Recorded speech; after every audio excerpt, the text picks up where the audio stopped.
Hello, happy Crimson Tuesday. 8:02. 8:02, not too bad. Happy Crimson Tuesday. Tonight is an art stream, and that's pretty much it. Well, of course, we're gonna play more um, Indiana Jones and the Last Crusade. Mousimus, hey, good to see you. Good evening. Yeah, another art stream. Dan is busy. Blah Holtzen, happy Crimson Tuesday. Always time for tea. Good evening, Jim, Matt. Good to see you. Yay, art stream. Yes, art stream tonight. More bucket, more clovers.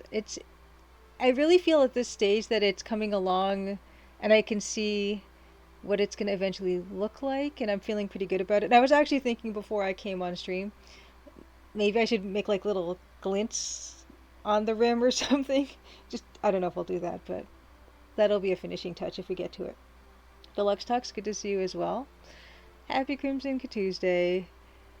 Yes, so speaking of Indiana Jones and the Last Crusade, I've located a walkthrough, and I'm going to walk my way through Castle Brunwald. I feel like we had a pretty good impression of what the guard stuff and the exploration look like, and the walkthrough I got is very specific about what to do with each guard and all that. So I think we're gonna go with that because the save game slot I left on was my poor Indy could only take one more punch before the game was over, and that's really not.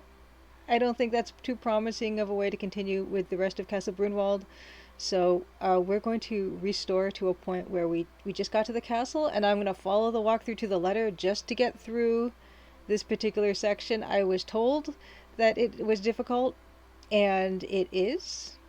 And I'm not patient, and I'm not confident in my ability to keep you guys entertained while I repetitively get punched by Nazis or punch them.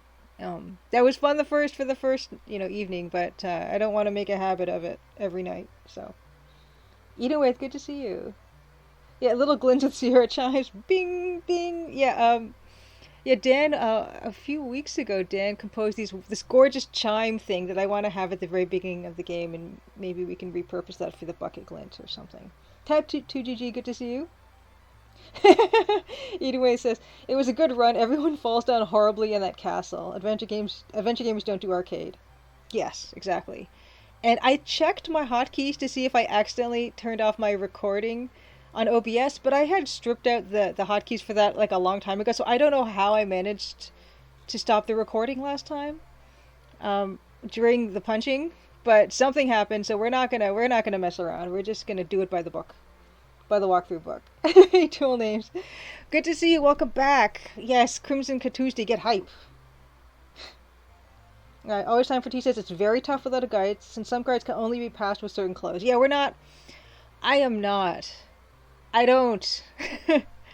I don't have the punching ability. I don't have the patience. Neither of those things. So we are just going to motor on through that as best we can.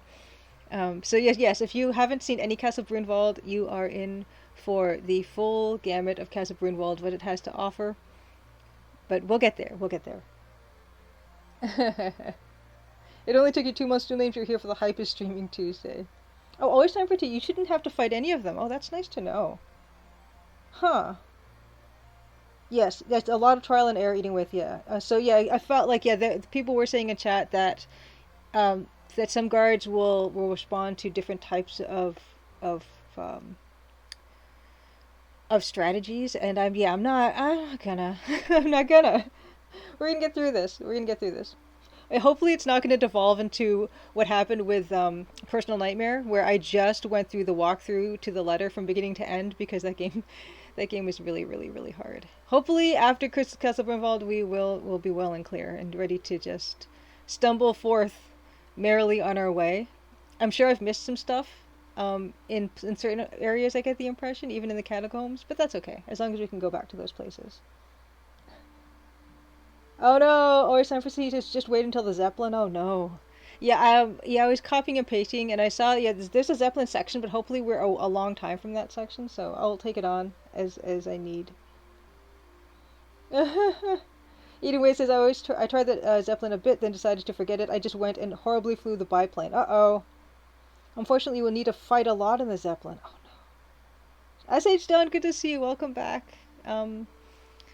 Always good to see Adventure Game, another fellow Adventure Game, and also fellow Adventure Game Studio dev and Kickstarter of Cosmic Void 3's game, his project Blood Nova. I believe it's called Blood Nova. I'm sorry, I can't. The name is escaping me, but I know it was successfully kickstarted, and I did kickstart it. Blood Nova. Yes. Okay. Good. I was right. Oh, you're with. Yeah, the fighting left a bad impression on you. I don't have a keypad, and that's been a problem for a few things. But yeah, we're not gonna do it. I'm not gonna make anyone sit through that. I'm not gonna make myself sit through that. Mm. So tonight is an art stream. We're gonna get down to it. Dev update. There's no update. I was busy. I was busy. I'm actually I'm working on a friend's game right now, and he said I could talk about it as much as I want. So I'm gonna. I'm not gonna talk about it too much because even though he's giving me complete carte blanche to just talk about it as much as I want, I just don't. I don't know if it's what that weird thing is about me is I don't actually talk a lot about stuff unless it's kind of my own thing or it's completely done. But a friend of mine got some funding to make a game, and so I'm working on that. And so I was just learning the ropes on that. I'm learning some new programs. I may eventually, on an art stream some of the art for that game, the assets. But because I'm just learning the program and getting comfortable with it now, I don't want to show that yet because I'm super clumsy. But maybe in a bit, I'll show what that looks like. ATM machine, good evening, good to see you. Oh no, it was time for tea. Your computer could barely run the fighting at the time. Oh no. Oh, it was an advantage. Oh, that's good. With you have an extended keypad or on keyboards for old Sierra games. Diagonal keys are key. Yeah, I remember the first time I realized that you could control Sierra protagonists on the stairs with the diagonal keys. It was a game changer. It seriously was. Oh no, the link to the stream on my Twitter is broken. Uh-oh. Ooh, okay, you know what? We're gonna take care of that right now. I don't like leaving stuff like that. Okay, let me try that. Thank you for letting me know. And I didn't do any sound checks before I started streaming today. So if there's anything wrong with the audio, please let me know. There should be music right now, and there should be my voice, and there should be hopefully no AGC, which I forget what that's short for. Oh, it works. Oh, my video is broken. Works now. Link to the stream. Audio's great. Voice good. Jester Jeffy, good to see you. Don't hear music. Okay, I'll turn the music up. 1 second. Oh. Audio great. Sound good. Greatest love. Good to see you. Happy Crimson Tuesday. You can hear the voice, not the music. I'll turn up the music a bit. Okay, voice audio good. Fantastic. Okay. Link to the stream on the Twitter. I'm just going to double check the link to the stream on the Twitter. Make sure it's working okay.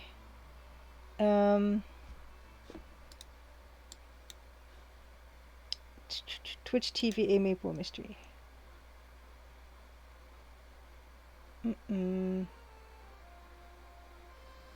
Grundislav, of course, is Francisco Gonzalez, who is currently working on Rosewater, and Grundislav streams at 1 p.m. Eastern on Wednesday afternoons. Grundislav, are you streaming this week? And what are you streaming if so? G is Grundislav. G is for Grundislav. Oh no, that's Goloso Games. Oh no. What was Grundislav? Was it GG? No! Oh no. Okay, wait. I have one for you, Francisco, I swear. FG? Oh my. Oh, I just shout out Grundislav usually. Okay, I'll do that. Oh my gosh.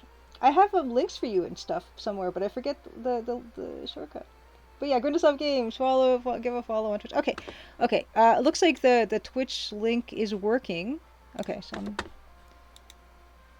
gonna leave that for now. You don't know yet? Okay, Grundislav, it's gonna be a surprise, a Western surprise for tomorrow's stream.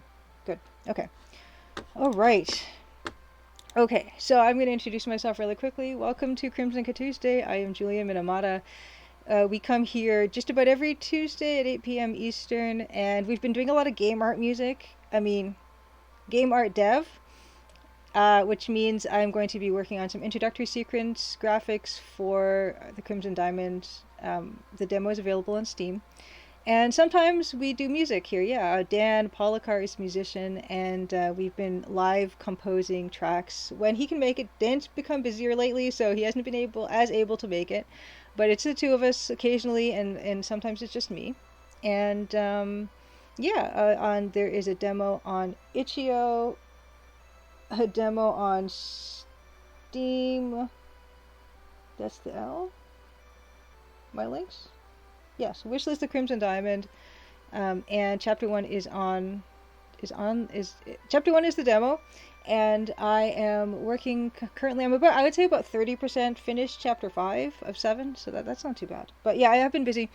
I'm working on a friend's game, and I am learning Clip Studio Paint, which has been a thing. I'm actually more of a drawer, not a paint person. For usually, uh, my usual illustration work is kind of like line work and then fill in the color and not a lot of light and shadow. And painting is mostly light and shadow and color, and it's really not my wheelhouse. But I'm learning the style for the game, and it's really fun actually.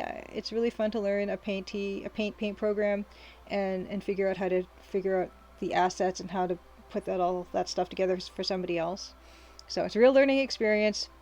Maybe in the future I will show some of that and show how I do that, but first I gotta figure it out myself because it's like day 2 of me working on this project, and yeah, it's no Photoshop for sure. I mean, I've been working in Photoshop for almost 20 years, so nothing's gonna be quite like Photoshop for me right now. Eden Way says my art style is like Mona Lisa and Castle Grunwald, color by number. I want to go back to that room because I was told there is a painting that I may have missed. I don't know if I saw all the paintings in that room. But anyway, we are going to, first of all, before we move on to Photoshop, we're going to just go into the show and tell, which this I believe is still on pre-order. Space Warlord Organ Trading Simulator. I did some pixel art for it, and it released last December, but there is a Switch release right now that I think is available on the Nintendo Switch store, or whatever that's called. And there is a premium physical edition on pre-order. It should be shipping fall 2022 via Serenity Forge, and it comes with all that you see here. Well, there's two things. There's two separate orders. Upper left is the premium physical edition, and the lower right is the vinyls that you can buy. You can pre-order those separately, and that is the soundtrack on a pink. There's two vinyls, a pink and a green, that are all that's the whole set, and the music is amazing in it. And the premium physical edition has a download code for the soundtrack. We won't get the vinyls, but you get the soundtrack. You get this awesome poster, a holographic sticker, and the physical release as well. Yes, eating with the dog's name is Chad Shakespeare. Cosmic Void 3, good to see you. Yeah, speaking of Cosmic Void 3, I saw SH Don here, and I was just congratulating you guys on the successful successful kickstart of Blood Nova. Yeah, Chad Shakespeare is a holographic, and I did that artwork. So my artwork's on a holographic sticker, which I'm really excited about. But yeah, so that stuff's all available for pre-order. I'm hoping to get one myself, and if I do, I will show it off on stream. I still haven't figured out the Playdate issue with Mirror, the program to sort of show you guys, to display it on my computer so I could stream it to you guys, unfortunately. I hope to do that at some point. I'm expecting my consumer unit of the Playdate any day now, so hopefully maybe that'll work with Mirror when I hook it up, and then we could do the stream, a stream of the Season 1 games that are currently available. We'll see. Coleman-sama, good to see you. Yeah, we're just about to get started. I will, of course, the last thing we do before we get into the art is I'm going to run the trailer. For anyone who's not familiar with the Crimson Diamond game thing, it is a graphical text adventure, mystery adventure thing, and yeah, I mean, it sort of looks like an old school Sierra game, but hopefully it's a little friendlier than that. taking a lot of the lessons that I learned from like loving and playing those games. And actually, what it's really fun to be playing Indiana Jones and the Last Crusade the way that I am, and yeah, noticing stuff like I'm certainly not going to put in a protracted sequence of Nazi encounters in the Crimson Diamond. So I'm glad that I learned that lesson. But it's wonderful. It's wonderful to go back and see the old stuff because they were blazing all sorts of trails, and we can all learn from that stuff, and it's good to be reminded of some of that stuff too. And they did a lot right, of course, because if they hadn't, then we wouldn't be where we are right now. Okay, we're gonna play the trailer, and then we're gonna get right into Photoshop, and we're gonna continue completely overdoing the bucket and the clovers and lens flares and just star twinkles. I don't know what's gonna happen, but it'll hopefully look good. So put this on pause, the sound, and roll the trailer, and then I'll see you on the other side. Crimson, Ontario was once a prosperous, lively mining town. But that was a long time ago. Now it's quiet, nearly deserted, and some folks aim to keep it that way. Nancy Maple is an aspiring mineralogist assigned to follow the trail of a dazzling diamond. An intriguing cast of characters has converged under one roof, each meaning to get their own way. Or else. Will Nancy untangle the mysteries and machinations before it's too late? Will the sleepy town of Crimson shine once more? Find out in The Crimson Diamond, an upcoming adventure game by Julia Minamata.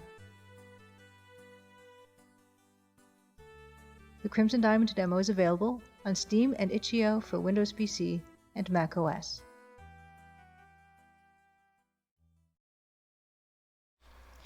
Okie dokie. Music on, mic on. Hopefully I've got everything in order this time. Yes, friendlier than Sierra Cosmic War 3, indeed. An ATM machine says, or if you put in fist fights, make sure to put in the Sucker Punch instant win key from Fate of Atlantis. Yeah, if Crimson Diamond, if I put in any fighting sequences, I will have a Sucker Punch option. I think that's an example of iteration and improvements. When it says Last Crusade was a cruel Lucas ploy, I thought you couldn't die in LucasArts games. Yeah, it's kind of funny to think, because that's what, that's the reputation LucasArts games have, and then you think about, there were a few deaths even in Secret of Monkey Island, at least that one drowning death. And LucasArts, and Indiana Jones has a bunch of them. More bucket is good. Yeah, I guess they got a lot of feedback after Last Crusade about how getting punched to death by Nazis is only fun the first time, potentially. So, yeah. Not going to do it myself. And I'm not going to put an airplane flying section in my game either. I wonder if Grundislav is still here. Yes, Crimson Diamond, the action game. Yeah. Crimson Diamond already kind of sounds like a slot machine game, and I do understand that, so... if I was going to make an adjunct game to the Crimson Diamond, it would probably be just a one-armed bandit. They would used to have those DOS games of the slot machines. I might do one of those just for fun. Oh wow, ATM Machine says the Last Crusade developers actually asked Steven Spielberg to make sure it was okay to kill off Indy in the game. Oh my goodness. Oh my goodness. Beta Human Studio, good to see you. I look forward to seeing Nancy hold her own in a back alley knife fight. Oh, like in Manhunter? Yeah, I don't think I have a knife. I don't think there's a knife inventory item yet in the game. I don't think that there's need of one. Maybe she can have a whip. I don't know. Yes, and Nancy has an eye patch in the sequel. Yeah, always time for tea. There's a time-honored tradition of Sierra games having casino games in them, like slots or some kind of poker game or something. And those are it's almost like a game within a game. Those are kind of fun. And I'm still not going to do that. Yeah, the card games, or the Hoyle Book of Games. I would love to do that, actually. I would love to tuck in some kind of Hoyle Book of Games version in the Crimson Diamond, where you could go to the dining room table and play Hearts against Nessa and Corvus and Evan or something like that. But, I'm already taking way too long as it is. Yeah, the crank on the plate is ideal for slot machine. I've kind of figured as much ATM machine, but it's nice to hear that confirmed. They had the gambling minigame code for AGI and they showed it into everything. Something about it that I really like. I don't know. Okay, speaking of, oh, there's a new Manhunter game coming sort of later this year. Cosmic Void 3 says fantastic, fantastic. I'm kind of considering playing the Manhunter games after Indiana Jones and the Last Crusade because I want to continue my streak of EGA games to Let's Play, but I'm really scared of them because I know they have those arcade sequences that are really, really hard. So I don't know if I'm going to do it because as you can see, Casa Brunwald is kind of kicking my butt right now. So, okay. Moving on. Hold on. I'm going to control. Okay, you should be seeing the bucket at this point. Speaking of, going too far with things.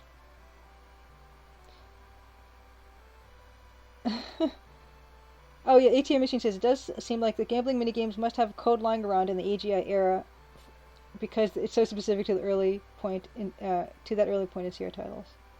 There's the bucket. Okay, good. So confirmation you guys see the bucket that you know and love. Yeah, there's some challenging. Yeah, Edenwith confirmed challenging arcade sequences in Manhunter games. Probably why you haven't gone back to them. I've never played them, but I love the art so much. Maybe I should just do a slideshow of the screenshots or something because those arcade sequences are enough to scare me away. Minru Mike, good to see you. Welcome to the stream. Thank you for making it. Doesn't Last Crusade also have a sucker punch? I know some versions had it for sure, though it doesn't work on the huge guy in the castle and the guy in the Zeppelin. I wonder. At least the EGA version. Maybe on subsequent versions they did, but I don't know. Thank you, SHL. I'm glad you like the bucket. Yes, and you can talk past almost every fight if you know what to do or have the right inventory items. Yeah, I'm not gonna figure all that out. I don't think. The tree trunk is not looking to par with the rest of the scene. And this is pretty much what encapsulates this one bucket scene is what encapsulates what's great about working on your own project and also the pitfalls of working on your own project. Because we'd never get to this point with the bucket if I had a deadline to work towards that depends on other people. But conversely, we would not have achieved this level of bucketness had I needed to kind of conform to other people's deadlines. So when I say that this game hopefully will come out late this year, you know it's to blame if it doesn't. We can just say that. Stillbolt says, I give myself deadlines and it still doesn't help.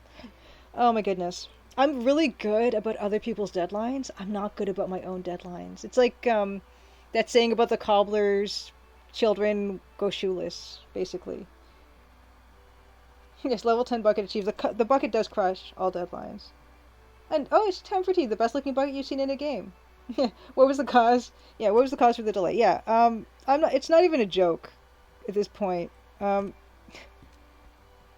you know what? This hasn't even taken that long. I mean, we have taken longer, and people who have been here at the stream for any length of time, you all know that we've taken longer on screens, and I'm not proud of that. That's just a fact.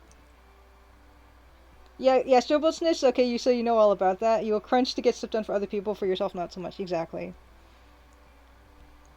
Yeah, I was just working on, I wanted to create a sense of depth with the clovers. And that's why I was adding clovers into the background a little bit. So I'm going to incorporate a little bit more clover in the background, and then we might work on that. Yeah, that really, really obvious tree stump. It's not doing any good. Oh, Edenway says, I saw someone playing a bit of some game where the narrator was joking about how there should be an award for having a bucket in a game. There's a huge thing, I know that there's something on Twitter about game designers putting doors in games, and the Crimson Diamond certainly has its fair share of that.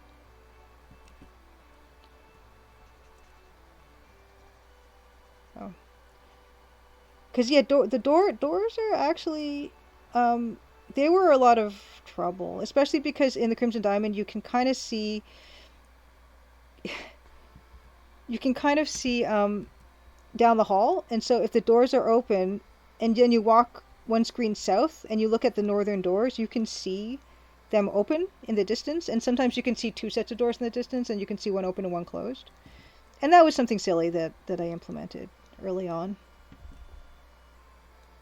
Ah, because as I said, I don't think anyone can best Grindislav on doors in adventure games. Yes, Grindislav's doors are fantastic. They're beautifully animated. Black Holton says Stanley Parable has a whole thing about buckets. I haven't played Stanley Parable yet, but I think I'd really want to. I saw it mentioned recently, and so yeah, it's kind of gotten back into my head to give that one a try. Okay, Strobel just also says Stanley Parable's new stuff is very bucket centric. Well, I suppose that's why I've been hearing about it, because I guess they've got some new stuff going on with it. And yeah, I do want to give that one a shot.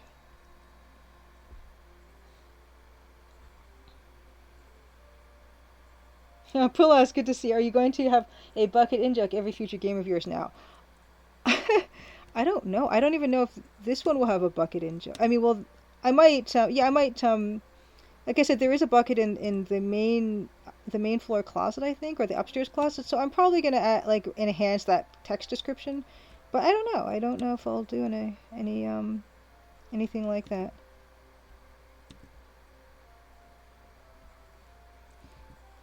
I should probably, like the one in the closet, I should probably just copy and paste this bucket, but just put it in like I should do a close up in the closet, just make a closet background, but then use exactly the same bucket or something. I don't know.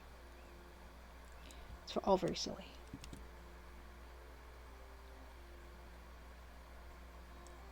Menhir Mike says, I hope there's a humorous response if someone types kick the bucket into the text parser. Right now, kick is a command that the parser recognizes, but it just says that you're not a violent person or something. But yeah, I mean, I could easily, yeah, have some kick the bucket message somewhere. That's the fun thing about programming text parser. It's so much fun to write responses for things. Always time for tea. Says Julia, I have a random question. Your family is from Japan, correct? If so, are they able to send parcels to Canada? Uh, yeah. My parents are Japanese. Well, they are Japanese. And yeah, my mom still has family in Japan, and sometimes she does get parcels that her sister sent her. So it does happen occasionally. Yeah.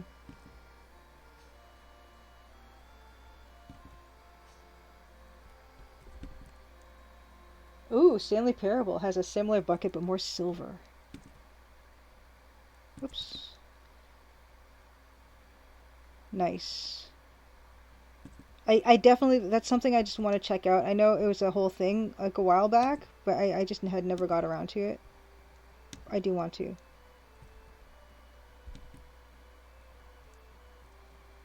ATM Machine says Sierra always did door animations better than LucasArts, where they were generally just open close static images, but that's probably because SCI stored everything as animations, I think, while Scum allowed for overlays of altered partial images on top of background files.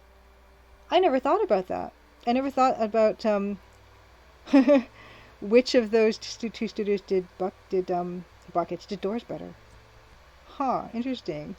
I like that.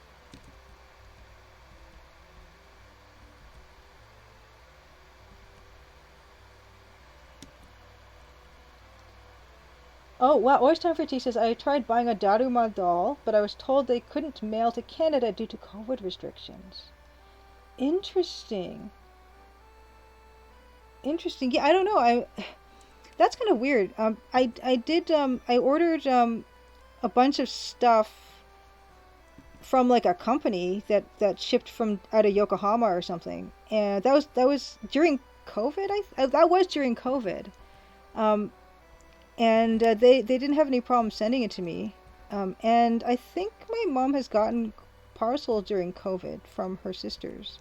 So that's a good question. Not that I know. I'll have to ask her and see what she says if there's been any kind of postal restrictions or anything. I hadn't heard of that.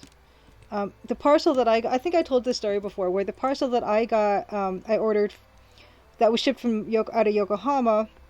It was just like some like snack things. Like there's a Kit Kat party box with like 21 different flavors or something. And they shipped it DHL, so maybe that's also why the shipping was okay. The DHL, the shipping was like $70, but it got here in 2 days. and I certainly didn't need it in 2 days, but there was no other shipping option, and I was kind of horrified at myself. DHL seems to be like the classiest uh, shipping option. Oh, Palas asks, what part of Japan is your family from? My mom's side is from Saitama area. My dad's side, I don't actually know. Like my dad was born in Canada, although his parents were Japanese. His mom was also born in Canada. So they were in Canada a long time. I don't know. I mean, if he has family in Japan, like it was like far back, or they don't keep in touch and stuff. So I'm not sure what part. I can't remember. Actually, Mie-ken is where my dad's family is from. But like yeah, like I said, his immediate family, like they weren't in Mie for many many many years. But there's a chance that I might have relatives that are still there on my dad's side. Yes, eating with. I also heard that Grindelwald does the best Dora animations. Daruma, eating with the Daruma doll is So I think this is what they are, and correct me if I'm wrong, because I'm sure someone else in chat's gonna know better. But you can get these kind of they're almost like I don't know what they're made of, but they're kind of like these short, squat. They don't have any limbs. It just looks like a giant head with a face. And for New Year's, you would paint like the eyes are blank, they're kind of white, and you would paint the black pupil in. And for New Year's, you would paint the black pupil in, and you'd say like, okay, well, or I don't know if you'd say out loud, but you'd have a wish of something you'd want to accomplish in that year, and when you accomplish it, you paint the second eye in. And then of course, so that's the larger type, but like the smaller type with like both eyes and everything, they just like these little decorated head-looking things. Those are just you can buy them as like little trinkets, I think. Oh, interesting. Paul, I said maybe they meant they couldn't ship it because they were short-staffed due to COVID restrictions. Potentially, yeah.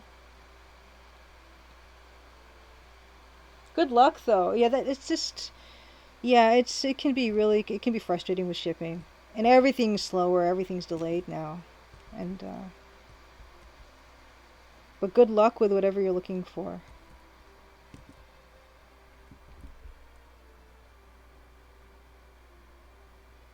Oh wow! AT Machine says, interestingly, in the 20th anniversary remake of Gabriel Knight 1, they removed the mention of Grace being born in Japan and immigrating to the US at age 3. I wonder why they would do that. I didn't even actually realize that they had anything about Grace's family. I just probably totally missed it.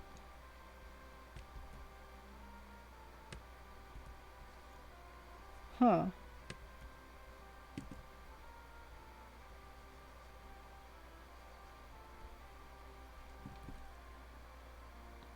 Always time for tea. Yeah, paper mache. Yeah, yeah.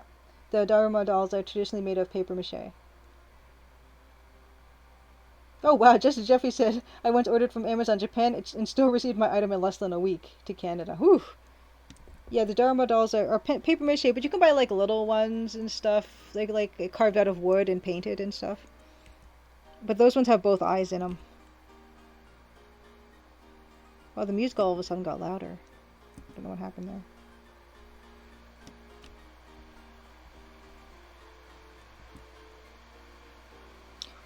Oh, weird. 18 Machine says, for some reason they also gave Grace blue eyes in some Gabriel Knight 1 remastered cutscenes, so maybe they wanted to make her multiracial, a bit like she was a daughter of the original Grace or something. Oh, interesting. Huh. Yeah, very possible. Like, I didn't play the remake, actually. You know me playing the EGA of things, so I'm usually not that interested in remakes. I just prefer the original, for the most part.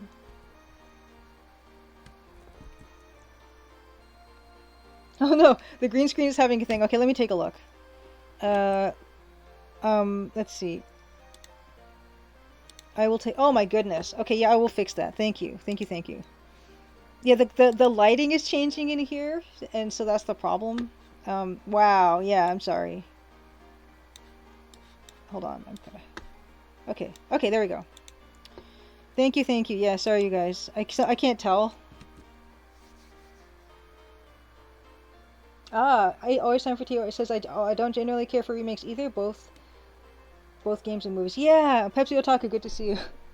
Um, Yeah, I don't know. I just it's fine, and I actually think, of course, I think they're great if if it means that they're available on if a remade game is available on more platforms and there's a potential to reach an audience that they couldn't reach before.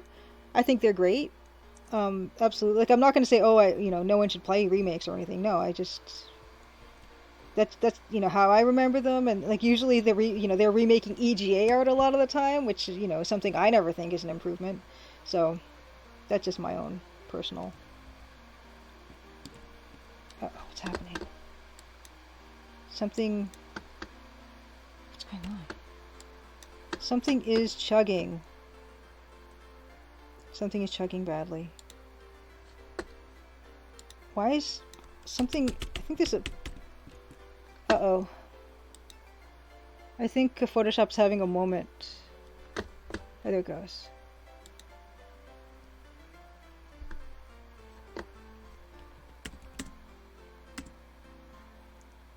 Okay, it's fine now. Yeah, my bucket's too high res. You guys, did you see it weirdly stuttering? Like it looked like a key on my keyboard was jammed or something? I don't know. Okay, Ewan says, in remake of Gabriel Knight 1, did they simplify the interface so there's not like 4 different ways of the do? That's also another thing, like interface improvements, and of course like bug improvements as well. Judith Butler's lover, good to see you. Welcome back. Elric Brothers learned that remaking is always bad. Yeah, I did watch some Full Metal Alchemist. I didn't watch all of it, but I do like the stuff that they were doing with that. Pepsi oh, Gooselock PT, good to see you. The bucket, yeah, the bucket was having a moment on its own right there, and I don't know what that was. It could have been just some weird lag thing that was spiking something. Um, but yeah, I think it looks like it's better. It's gotten better. Yeah, I'm just before we get into the wood, the tree area, I just want to I want to just put in a few other flowers elsewhere. Oh, thanks, dual names. Good to. You're making. What kind of food were you making? Yeah, the detail is getting there. It just of course there's some parts that are letting us down.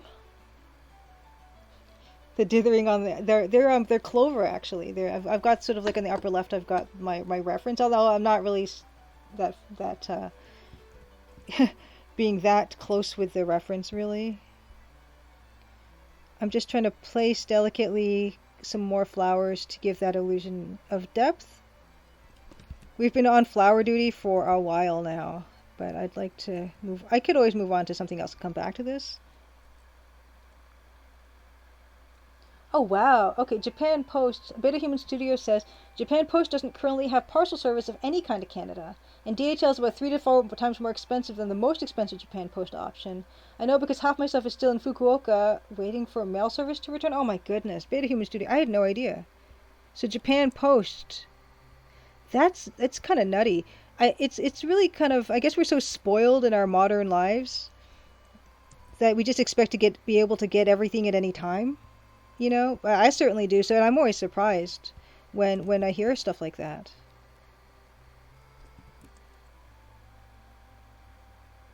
Ah, you made noodles and 2 mozzarella sticks, made 3, but the third one went into the bin because of complications. Oh, okay. Mouse says regular post usually flies on passenger flights, not many of those out of Japan at the moment. Interesting. Okay. Yeah, DHL. Like, oh my gosh, I had no other option on my order, so I can maybe I have come upon without even knowing it the postal restrictions that Japan is facing because of the lack of passenger flights. Yikes! Yikes! Yikes! Yikes! Huh.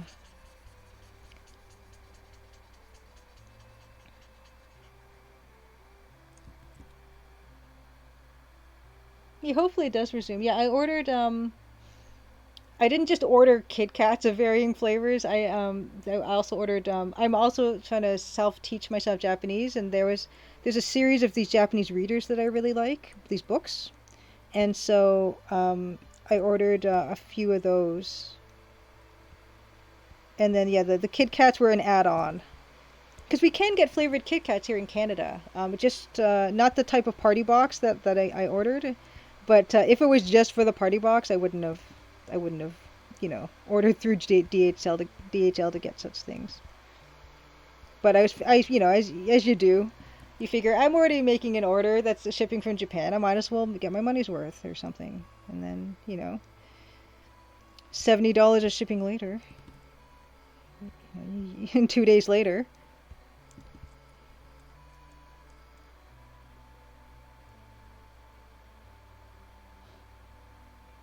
Ah, wow. U.S. to Greece dual name says 5 days or so. Parcel from Greece to your house, 16 days and counting. Oh dear. Ah, Menure Mike says, speaking of interface improvements, Secret of Monkey Island has a version with the old verb interface like Last Crusade, 12 verbs, and newer interface with only 9. Removed walk to, turn on, and turn off. The turn on and turn off have always seemed like weirdly specific, and it just, it's almost like it's kind of amazing that was considered like standard in a lot of games. Although one that I will always lobby for its inclusion is the taste or lick, because that one is just too fun. I like the Sierra games having those.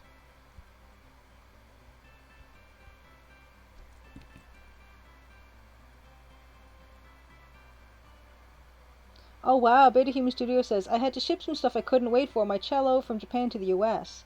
Then from there to Ontario. So it only cost twice as much as it would have pre-pandemic, took 40 days. Oh, you know, that's another thing. So when my aunts, they send my mom like a parcel from Japan, I think there used to be an option to send by like boat or something, and it would take like months. But it was like just senbei and like furikake and like whatever. So it didn't really matter how long it would take. So yeah, there were other options, but I don't even know if that's an option anymore by boat.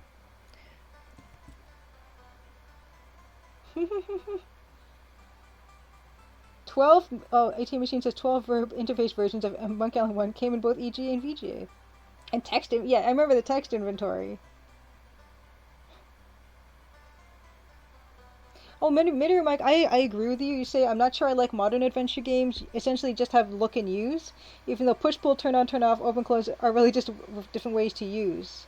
They add flavor because you can write responses for options that don't work. Yeah, I know exactly what you mean, Mitter Mike. In fact, in the Crimson Diamond, use is not a usable verb. The game will gently scold you if you try to use in the game. Because I totally agree. Every other verb has just more flavor. And that's even from, you know, as I'm slowly teaching myself Japanese. I've got a 515-day streak on Duolingo.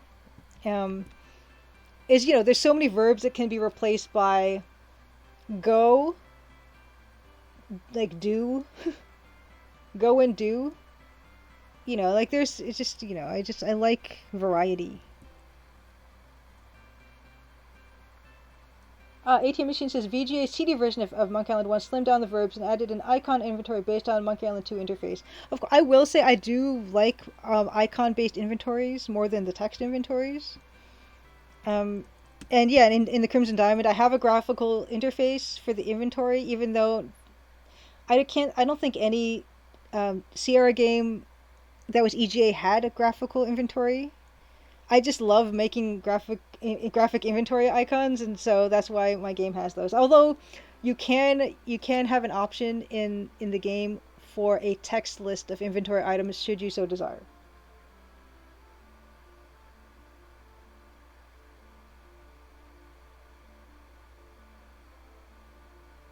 Yeah, dual names, you make a good point. With the interface being less, I think adventure games lost a sense of being an adventure, and that's kind of, you know, what I love so much about the parser interface. And you know, there's like little things that I've included in the parser interface that I really you can't do with dialogue trees. But unfortunately, I can't say much about that until the game is out. But I love the depth that you can get with the text parser. And you know, stuff like, oh, like if you find out later that you could ask them about something, and what happens if you ask them that thing earlier. and will they respond and what will they say? And yeah, there's so much fun that can be had with a text parser interface. It is really, to me, it's worth the trouble. Although there are other considerations, like it's not that easy to port to other platforms because of the text parser, but and localization is an issue as well. But when I started making it and as I continue to make the game, that's I didn't make it to start because I wanted to make a game that would sell the absolute maximum amount of things. I just wanted to make the game I wanted to make, and hopefully other people. Well, first of all, people who like text parser adventure games hopefully will like it, and then people who've never tried one, I would love to see people try the style, having never really tried one before potentially, and enjoy it.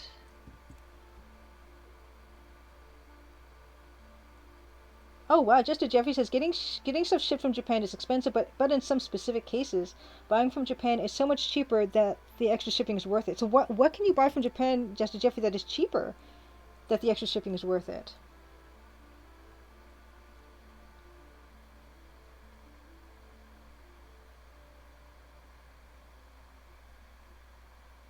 Sturbot says, working in a text-based online game, we had like 400 verbs. It took probably 10 years for us to add a use verb, and we barely made use of it. Yeah,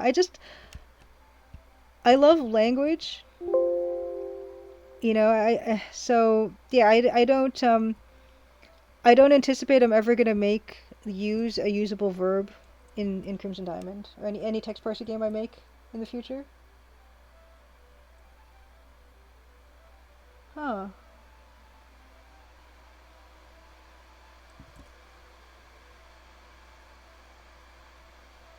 Yeah, Many Mike, that's another great point.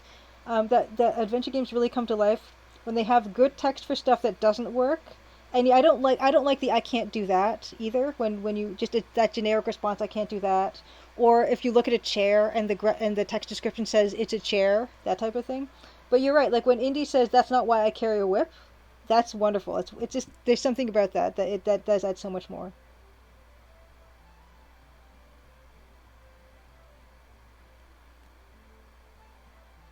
Of course, dual names. That's also a really good point, and of course, you would know as well. Making of as make as making making adventure games in the modern era. Of course, dual names being the developer of Primordia and Strangeland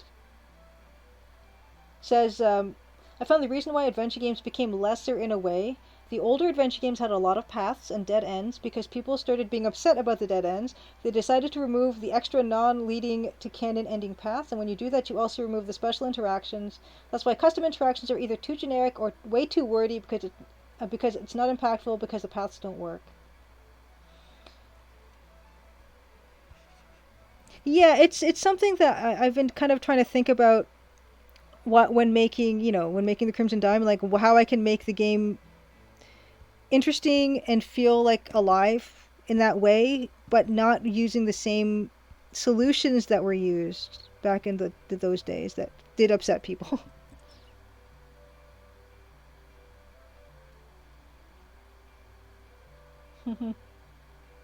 Okay, just as Jeffy said, I got an MT32 from a seller in Japan for about half of what it was going for in North America. Woo! Also, I bought something called a Make It 486 upgrade for a tiny fraction of the typical eBay asking price. So I guess if you're looking for old electronic stuff, I have heard that like the old electronic stores in Japan, they're reasonably priced and everything's in excellent condition. So yeah, I can totally see that now. Okay, the dual name says Strangeland doesn't have many paths, has tons of custom interactions, but still we had to use some generics in some places to avoid red herrings. I mean, yeah, of course, I totally understand. Oh wow, ATM Machine says the FM Towns version of I think what is it Monkey Island has an EGA inventory of sorts with a couple different icons.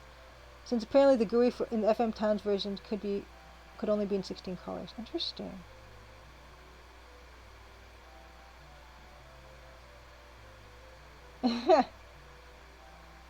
Deluxe Tech says, I vaguely recall a game that was fun about that. There's a horrible murder scene and all the objects have really flowery descriptive language, but if you look at the body itself, all you get is it's a dead guy. Yeah, how about having, a Cosmic War 3, a random chance of your character will die of cholera halfway through the game with this fly today. Yeah. Yeah, and that's speaking of another beautiful EGA game that I probably won't play because it's really scary to me. Is of course Gold Rush.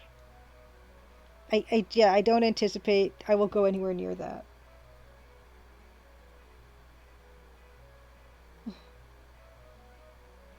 Joe's here for you. Good to see you. Good to be that is a godly bucket. Thank you. Yeah, we've actually been focusing on everything surrounding the bucket the past few streams. Good to see you.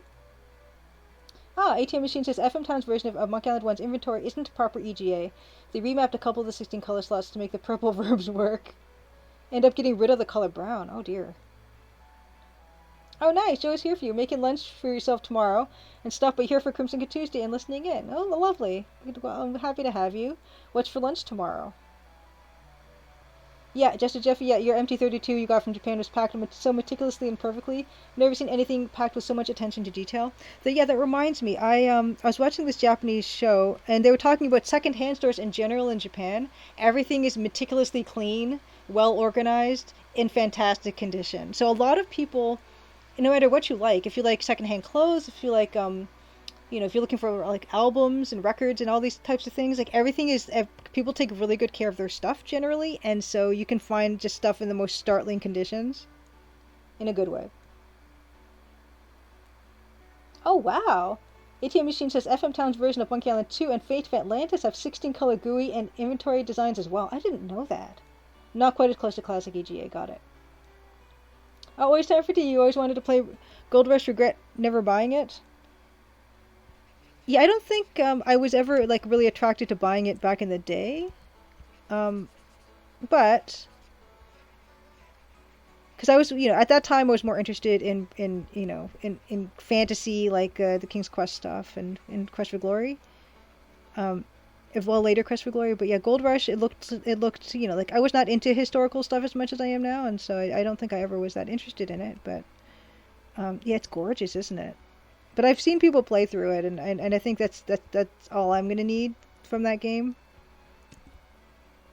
Just like I think I can be content with the screenshots for Manhunter without having to play it. But I am really glad to be playing Last Crusade. Oh, not on GOG. Oh no, Gold Rush is not on GOG. Ah.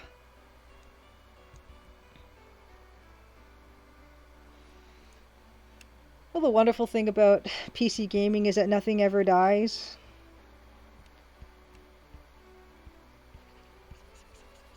So, if you can't buy it, then, I don't have any moral qualms with getting it elsewhere if you can't give the money anywhere. Like for Indiana Jones and the Last Crusade, I did buy the VGA version on GOG. So I did give them money for this, but I am playing the EGA version, which I have obtained elsewhere.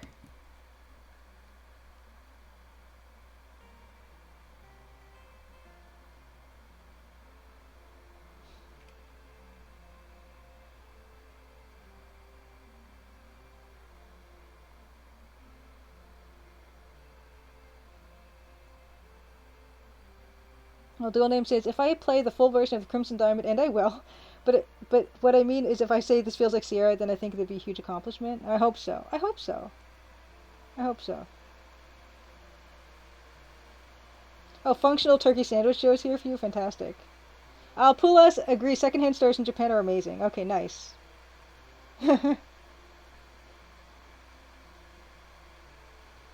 Yeah, dual names. Yeah, people forget how awesomely impossible and adventurous it felt like to play King's Quest or any Sierra game for the first time was limitless. It was so limitless feeling that I was terrified. I was terrified when I played adventure games.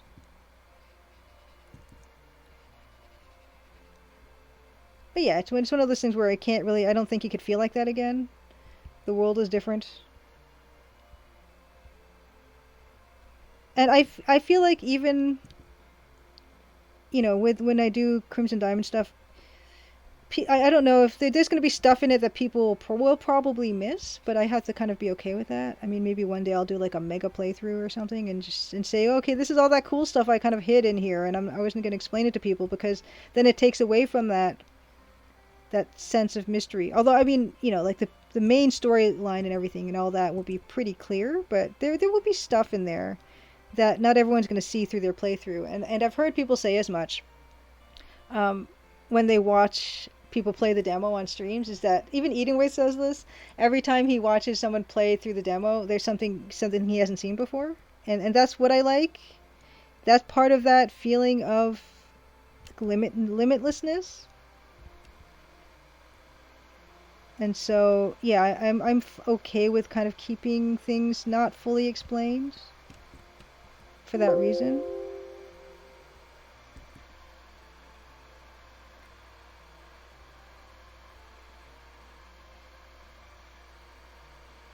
Oh, Pull S says Gold Rush appears to be on Steam, and you seem its original game. Nice. Yes, Bucket but Tuesday. Dave, we're good to see you. Okay, oh, Mousemas got it off Steam. Nice.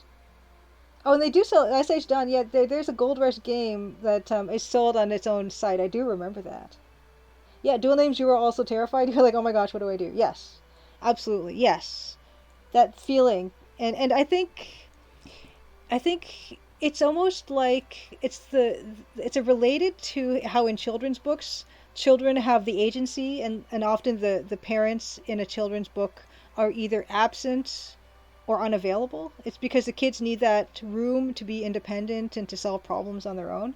And to be a kid playing a game where that is literally happening to you at that time, it can be super overwhelming.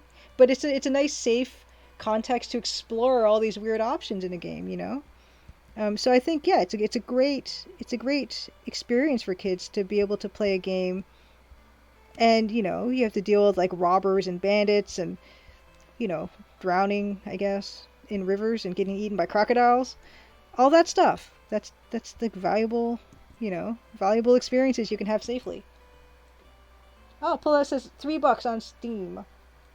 Not bad if you would ever be in the mood to play it. Yeah, and something just getting a taste of it can be good enough sometimes. Oh, Menor Mark says, till today I learned that Quest for Glory 2 was the last Sierra EGA game. I wish there were more adventure games with that Arabian Night setting. Menor Mark, I agree. I love the fact that in Quest for Glory, the Quest for Glory series did explore other kinds of cultures. Like Quest of Glory 3 was kind of like this African culture. Quest of Glory 2 was, yeah, Arabian Nights type of idea. I love how they did that a lot. Yeah, Slat Studio also can speak to the feeling of limitlessness that in parser games. Slat Studio, of course, making Betrayed Alliance 2, which is an EGA parser game, which is wonderful. And yeah, there is a feeling of wonderful, wonderful adventure.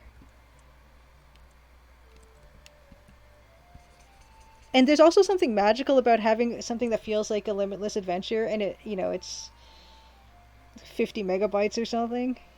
I love that. I love that feeling too. That's something else that's really appealing.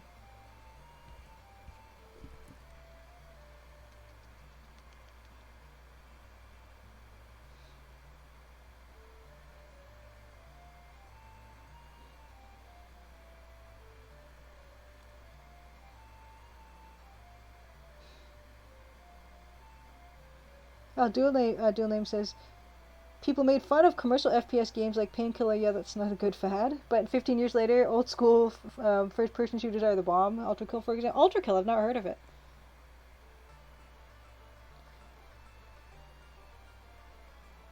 Oh, Mouse says if you give players a detailed score at the end, there will surely be some trying for 100%. Yeah, Mouse I will be giving like a score at the end, or having prompts for players to say, oh, have you tried this or have you tried that, like they have in the end of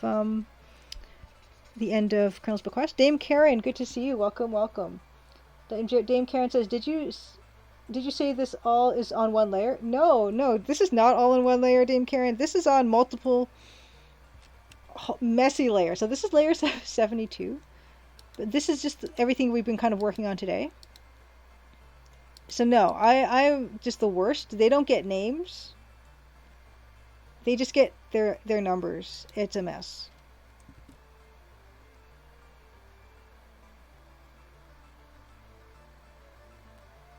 Dual Name says we can modernize Sierra style games. There's some magic in them.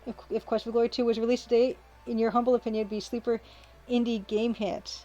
I wonder. I think that I've always loved how there was that light RPG element, the light RPG elements in Quest for Glory games, and I do think that of any of those games, I think they have the best potential. Provided they put a map, yes. Ah. Gooseegg PT says, I love watching people play this old type of game and see what they do in each screen. One of my favorite streamers is Nelvara. She's currently playing Quest of Glory 2. Fantastic. Well, if she's streaming today, we can try and raid her at the end of this. Well, original Mega Man ROM was 120 kilobytes. Davor, wow, 18 months. Thank you for the resub. You'll have as many months subbed as there are layers. Soon you'll have as many months subbed as there are layers. Thank you, I really appreciate it. Thank you, thank you. Important question, Paula says, in Crimson Diamond, can you pet the dog or the cat? Unfortunately, there is no dog or cats in the Crimson Diamond yet. It's one of those things I would really, really, really love to add at some point. I want to add a cat, a little cat that kind of like sits on the couches and stuff. I would love that. Oh, Dame Karen says, I mean, it's gorgeous if it was one that would scare me. No, no, absolutely not. Yeah, like Dame Karen, um, I have if anything, I could have done all the art on one layer, but I do like to try experimenting with things, and I also do dithering, and so the dithering usually happens on their own layers at the very least. So, yeah.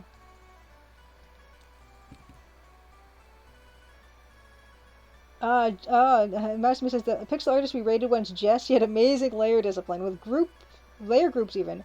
I do layer groups sometimes, but it's usually just like with deadlines. I do layer groups for other people, and I don't do them for myself. Um, it's terrible, very bad.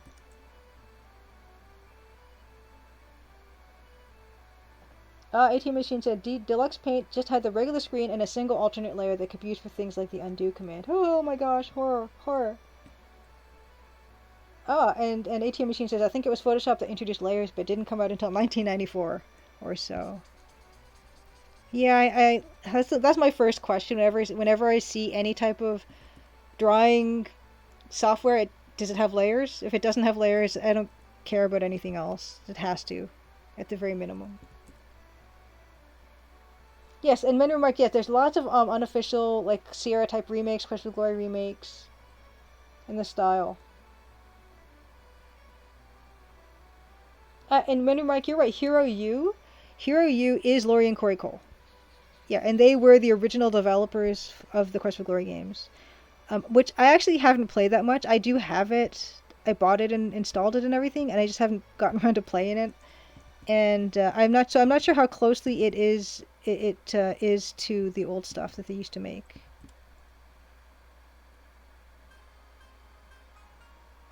Oh wow, Dual Names says, was watching a stream with the other day. Ezekiel streams old games in front of 1 to 3K viewers, has played Primordia, Strangeland, King's Quest, Quest for Glory, currently playing Shining Force.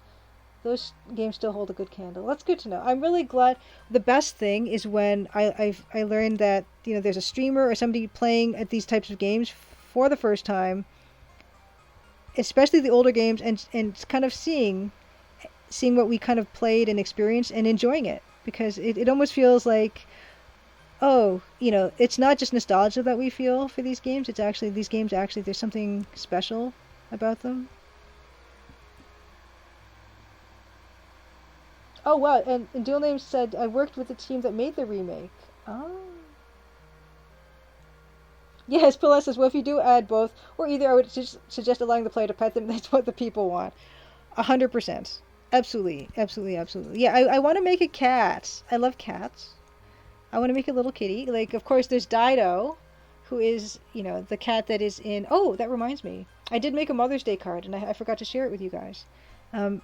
But it stars Dido, who is our last cat that we had in the house. And Dido is a tuxedo cat, and she was the sweetest cat. And so yeah, I could easily add Dido to the game or something. But even for me, that's a bit indulgent. I say that as this is week. What week are we at on this bucket? As I lovingly add clover flowers to the scene, I feel like a cat at this point would be a bit indulgent, but if I do have time, I would love to add that. It's DLC. Let the cat pet Nancy instead.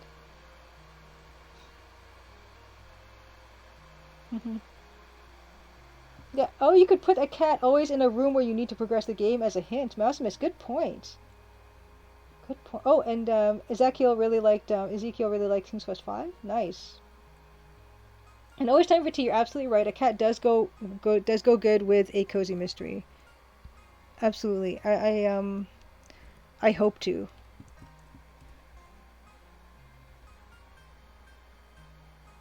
And continue to add. Yes, these little flowers are gonna go.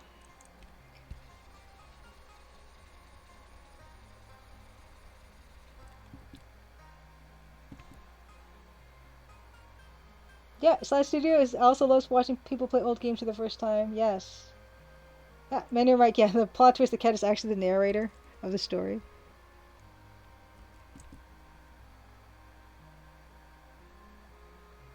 Yeah, it's true. Yeah, Dual Names. It's nice. Yeah, it's nice to know that those games hold up. At least for some people, it's not just nostalgia. Oh yes, Slash Studio. I know exactly the cat studio. Cat studio. The cat statue you were talking about in Column's Bequest, the one that stands out by the bathroom that you can't interact with, that does look really cool. Ah, Dave versus Splahilton supports the cat idea. I want a cat. Yeah, you're right. Yeah, I want to add a cat. And it would be good if it had it functioned as some kind of prompt to the player. If there's a character you're supposed to interact with, like it's rubbing that character's legs or something, just honest, in the room with them, that would be a great idea. But I have to get through chapter 5 first.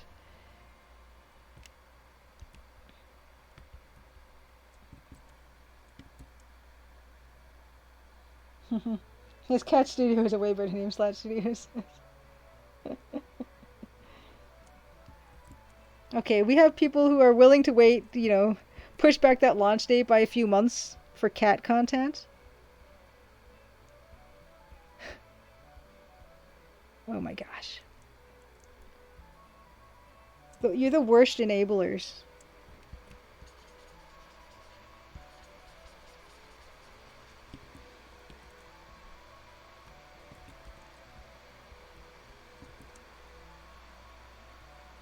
Cosmo43 says Chapter 5 can come out as DLC. That's what all AAA studios do.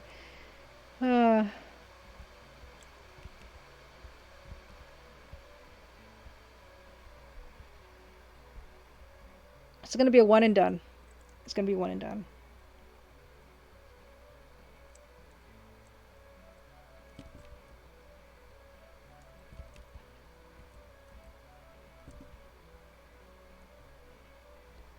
I think it would really divide my attention if I tried to release stuff separately. Like, I know some studios, they release stuff in episodes, and I can't even imagine trying to like launch and do like QA and all that while treating each chapter separately.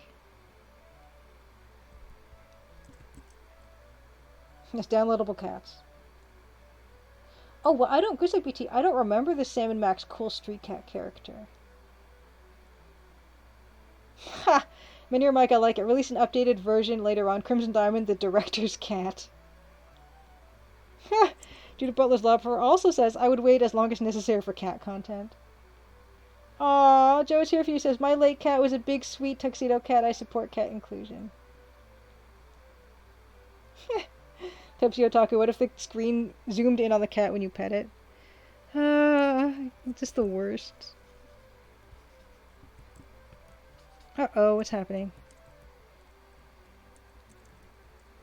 Uh-oh. Uh-oh, Photoshop is chugging again. Uh-oh, I gotta give it a second. Joe's here for you says, perhaps a pretty cat in a beautiful bucket.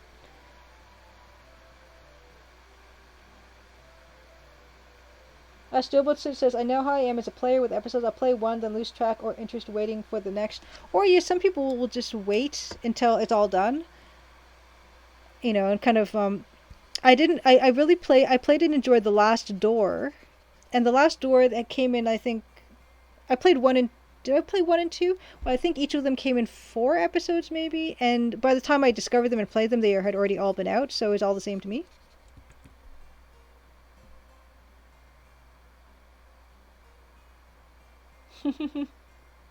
Pula says, as means of introducing an organic easier mode, could allow the player to give the cat and or dog a treat, and shortly after they could drop a note with a hint or even a needed item that the player missed. Yeah, I don't know if I'd go that far, but I like the idea, Pulas, of just having the cat or dog kind of being in the area where the action's gonna happen, or that you should to. Stream is stuttering. Oh no. Yeah, the cat's name could be Bucket. And Steam achieves mini Mike, absolutely. Yep. Yeah, there. Yeah, I gotta look into that Steam achievement stuff. I don't know what happened with the stream just there. Hopefully everything's back to normal. I haven't really changed anything. Nothing's changed from all these weeks that we've been doing this. So hopefully it's not too bad.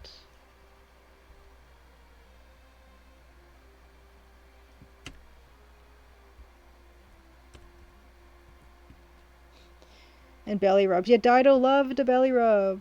The only cat that we had that liked belly rubs.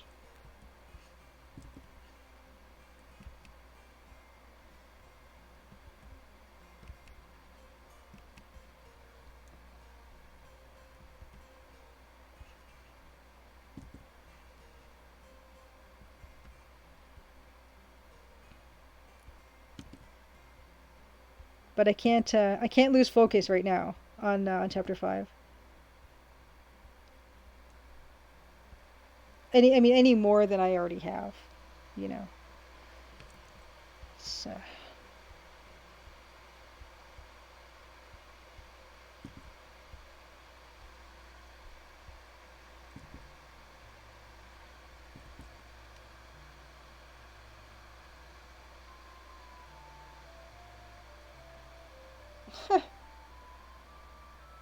That type many or might go that type of the puzzle with the cats and the cheese and the mouse.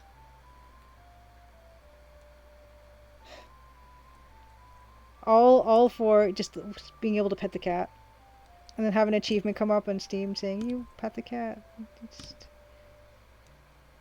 Now the game is unwinnable or something. I don't know.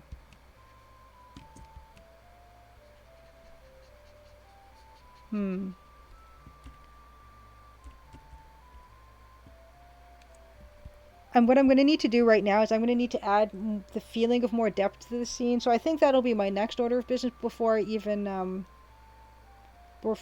go into working on the trees, because I'm making depth with the flowers, but you're not getting that impression of depth from the color of the grass as it recedes. So that will be my next order of business, I think. Oh, always time for tea. I finished Valhalla. Had a cute cat. How was that game? Because I was kind of fascinated by it. That was Yisbrid Games published it, I think. Is that so?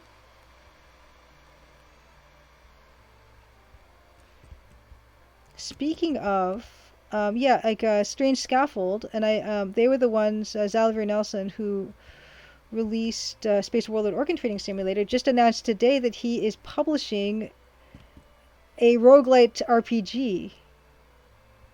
And I'm really interested. It's like pixel art and everything. It looks really cool. I gotta look into that. I wishlisted it today. I can't remember what it's called though. And Jacob Generica is also making sort of like a RPG kind of dungeon crawler thing as well. That looks like a lot of fun. Oops.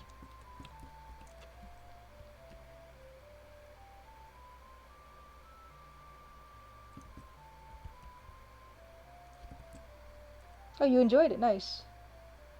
Yeah, Mousem is totally like the back is looking very flat right now, so that's what's bothering me the most, and I will be fixing that really soon.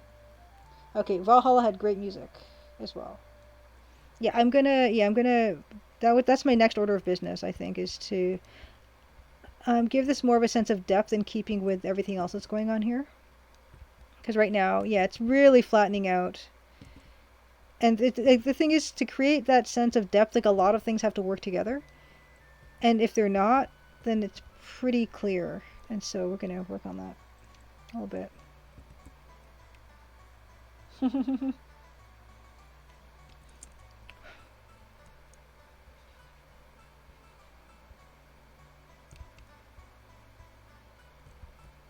I think it was called Dungeon Purgatory or something. That roguelite game that Azalivir is publishing, I think. But I do love the art. I love the art a lot. It doesn't really take much, really, for me to love art. It just has to be pixely. Dave, we're not into roguelite? Yeah, what I'm gonna do actually is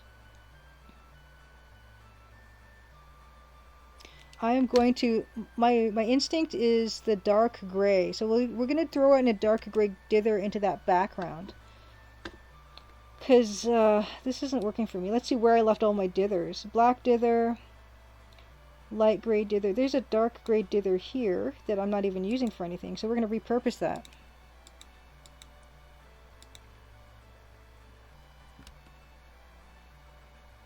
And I think that'll really go a long way into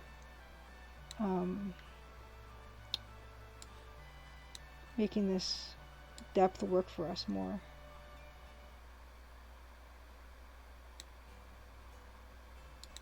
I didn't play a lot of roguelites. I did used to play one a lot on my phone. It was called Powder, and that one was quite fun.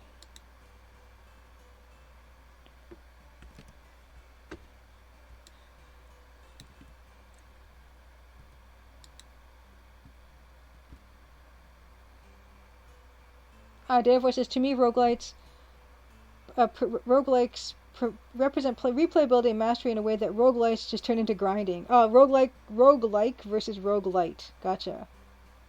Which is like the extreme opposite reason for which I like roguelikes. I see. Okay, so what is the distinction between roguelike and roguelite? I'm actually not that clear on it.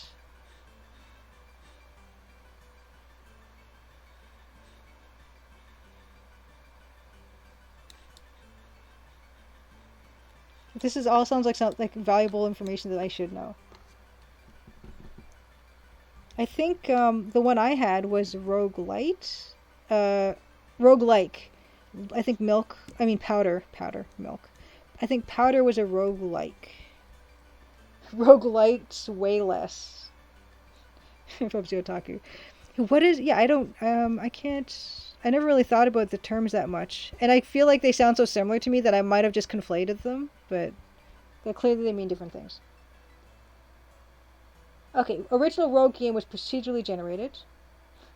Yeah, Rouge Light is lightweight makeup.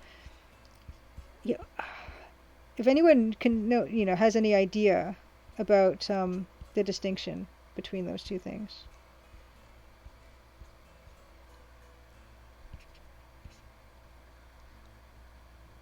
Okay, Gooseluck PT used to play a lot of NetHack, one of your favorite roguelikes. Yeah, I have NetHack on my phone, but the tile set was like the ASCII tile set, which I'm not too crazy about. I actually like having like simple pixel graphics, and that's why I went with Powder.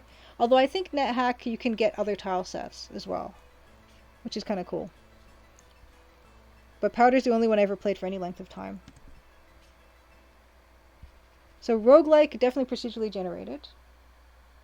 S.H. John, you've played only the original Rogue. You're old. I don't even want to ask, because we don't talk about age here. Okay, Estrobotsna says permadeath is a big one. I don't think original Rogue games gave you any boosts when you died like roguelites do. Okay, there's other bits, but I think that's probably the biggest. Okay, roguelite, Javor says, generally mean they are procedurally generated, but your character gets stronger each time you lose, die, whatever. Okay, gotcha. Okay, and roguelike, no, you don't get any boost. Okay, got it. Got it.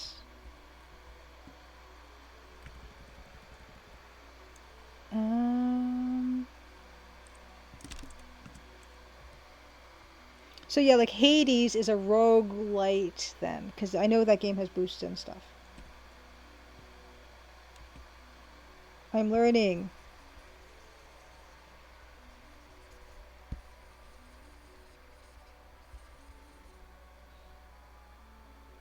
Okay, yes. Goes like PT says, NetHack, you could use custom sprites instead of text tiles. Yeah. When I played it on my phone, I don't know if that was an option or if I bothered or not or what. And I was just looking for people to just provide that stuff, I think, more than anything. I didn't want to have to make that stuff myself. Okay, Joe is here for you says, isn't the general idea just that roguelites are less demanding, less difficult roguelikes? Okay, and Davor says there's sometimes a bit of fuzziness where something that is considered a roguelike will let you like carry over a single item, or winning might unlock different loadouts for you to start with. You're not expected to continually gain permanent advantage. Like, okay, so that's a roguelite. Gotcha. Okay. No, this is good. I think I was aware that they had differences to them, but I never really gave it much thought.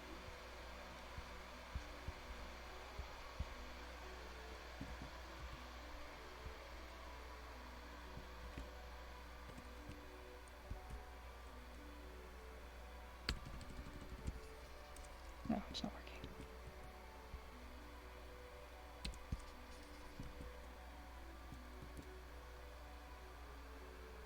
Okay.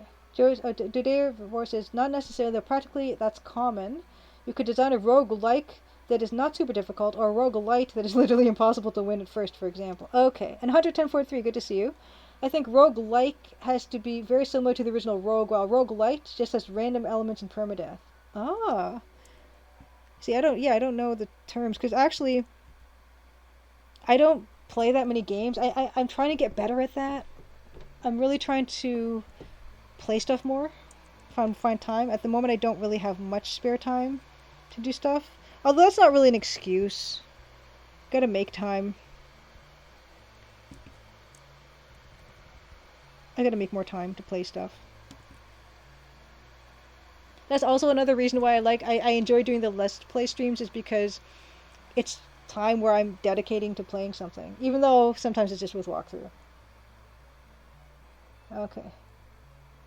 Yeah, Joe's here for you. I agree, some video game genres have silly names, like roguelike, Metroidvania. We couldn't do any better than this.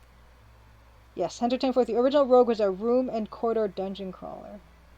And Dwarf Fortress, Yakuza BT. I've been fascinated by Dwarf Fortress, and I know that it's being published by someone, and they're putting a really nice tile set on it, and I don't even know if that's released yet, but I am fascinated by it. And I actually am a backer, or early access for Caves of Quad, which I think is fascinating too. Yeah, so the graphic edition, you're also curious about it, but yeah, I have not explored it. Case of Quad I have, and I just dipped my toe in a little bit, but I really would love to get into that. And of course, Dwarf Fortress. Dear Voice says, honestly, D&D like would be a better name for RPGs the way it's used in video games. People describe anything with level ups as an RPG. That's true. Many Mike says, Dwarf Fortress bugs and patch notes are hilarious. Google Dwarf Fortress cat alcohol bug to see how game mechanics interacting in totally hilarious ways create havoc. Yeah, I love stuff like that. Or even just reading old Sims patch notes is very strange too. Uh, so Davor says Dwarf Fortress is great, but I got kind of lost in the mods to make it more accessible. Yeah, Caves of Quad, I feel like is a step more accessible potentially than Dwarf Fortress. El Capitan West, good to see you. More bucket. Yeah, we're right in there. I'm just now trying to create an illusion of greater depth in this, because we were just we were really flattening out with it. I think this helps. Yeah, we're kind of all over the place with it. But that kind of does in a pinch for now, I feel. But yeah, we can work on that tree, I think. That's the next thing that kind of stands out the most. Besides, of course, the cattails that are in the foreground that are on separate their own layers. But I actually feel that the next thing that kind of stands out to me is the grass. This stuff. This is not doing it for me right now, I don't think.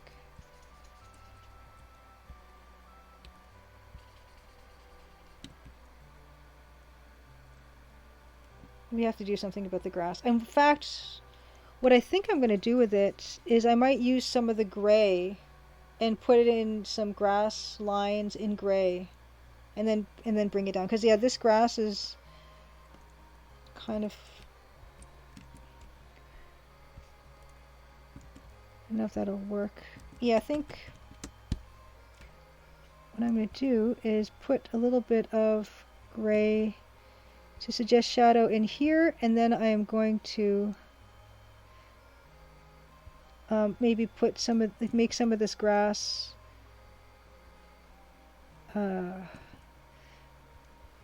gray strands of grass, and then bring that down to give us more depth than we were having. Oh wow, Dave, we're more into Rimworld than Dwarf Fortress. Rimworld. That's the one I constantly confuse with Ringworld. Ringworld is the book by Larry Niven. Rimworld is the other thing. And I will forever confuse them. I promise.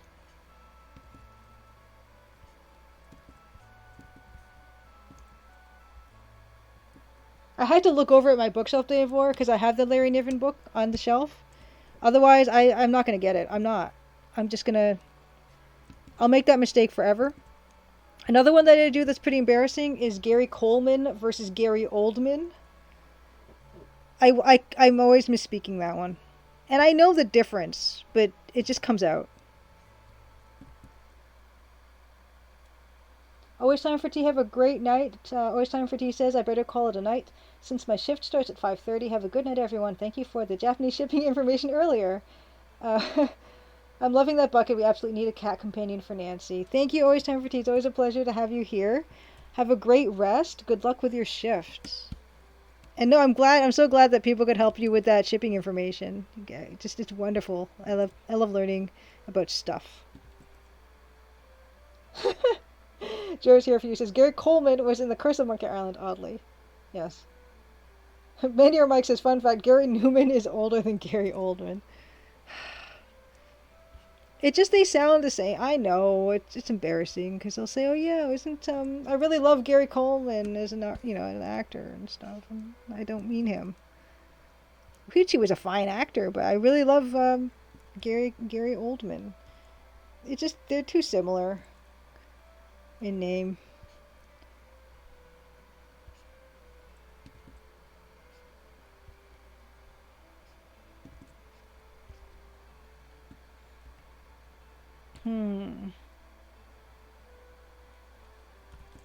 I don't know if this is doing what I want it to do for me. Maybe these are too long.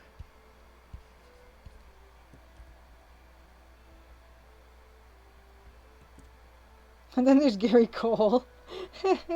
Maybe right. Yeah, Gary Cole, Gary Newman, Gary Oldman, Gary Coleman.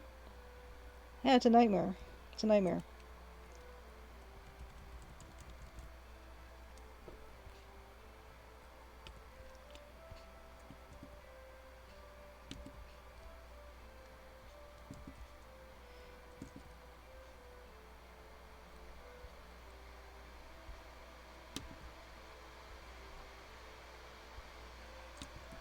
I had a high school teacher that once said that if you learn something wrong or incorrectly the first time around when you learn it, it's very hard to unlearn it because something about your brain like kind of burning it in, and you kind of have to unlearn that before you can relearn it properly. And I don't know how true that is, but I definitely feel that way with Ringworld and Rimworld. I'm guaranteed to get it wrong every time. Grizzly PD says Gary Coleman was in Postal too. Quite a follow-up to Curse. I like Curse of Monkey Island, and actually I remember in Grundislav's stream the other day, I think we were talking about pixel art, or the chat was talking about pixel art, and I was saying how I'm not sure if Curse of Monkey Island is considered pixel art, because it's almost like they did a cartoon and they kind of downsampled it. But of course, I guess it's like I'm not. Or did we talk about it in our chat? Because I'm not that really committed to a specific definition of pixel art or anything, but I never really think of Curse of Monkey Island as pixel art, although it does look like pixel art. Dave Voice says, I lost my last Rimworld colony because my only colonist of 2 people willing to tend to prisoners went crazy, so I had the other guy to build a tunnel from the prisoner to stash the food, but the crazy colonist found out about it, ate the food, and stashed instead, causing the prisoner to go berserk and knock both of them out. That's the kind of thing that is pretty compelling. Amanier Mike says, would it help for the flowers grass to throw shadows to add some depth? Not an artist myself, would be interesting how to make something small, something so small, deep enough. Snowbolt says feels like proper pixel art needs to have color limits of some sort. Yeah, I'm wondering about. Yeah, I might need to add. I might need to add some kind of I can see. Yeah, I might need to add some shadow to this. I can. I totally think that could be it as well. Yeah, and so that's maybe why I instinctually didn't consider Curse of Monkey Island pixel art per se, but you can see pixels in it, so it's that makes sense. But and I certainly would not disagree with anyone who says that it is.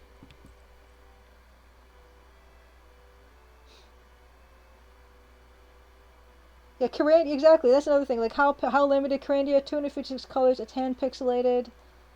Yeah, like even in Monkey Island 2, like the backgrounds were hand painted and then scanned in and down sampled. So I don't know. There's like it's all blurry to me, like literally, figuratively. Simon the Sorcerer as well.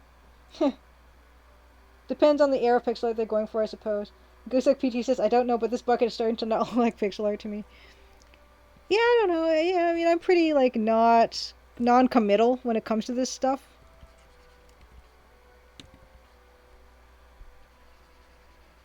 Oh wow, hold on. This gray dithers.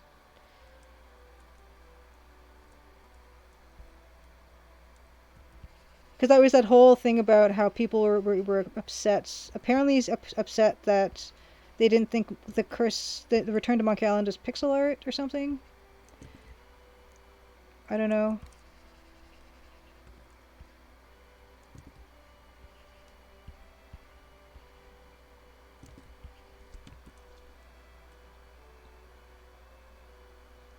Oh, so Deovor says, in my opinion, when you're downscaling, it's not really pixel art, it's processed like a photo. Many Mike says, Curse of Monkey Island is technically pixel art, but it's more like it's hand-drawn and scanned in, which is arguably how Monkey Island 2's background works. Curse of Monkey Island has the same technical limitations, it's the art style itself that makes it look not pixel art. That's a very good point. Yeah, an ATM machine, exactly. And Monkey Island 2 scan painting similar to CRVGA games. Yeah, many Mike, I've seen like the hand-done Monkey Island 2 backgrounds, and they're gorgeous. Scanned marker drawings, not paintings, technically. Okay. Gooseck PT started to see grass depth. Yeah, we'll see. I'm trying to. I don't know how far we're gonna go with this. Really, I don't know if I'm gonna. I might. What I might do is I might add some vague shadows.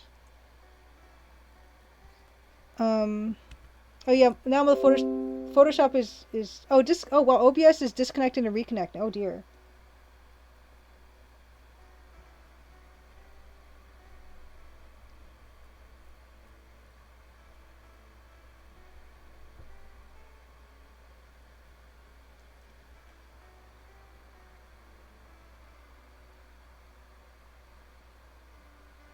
Yeah, Joe is here for you. I totally agree. So you started streaming all the Monkey Islands last week, replaying them up to the end of Curse. Now it's really an amazingly beautiful game, pixel art or no. I agree. I love the way Curse of Monkey Island looks. It's beautiful.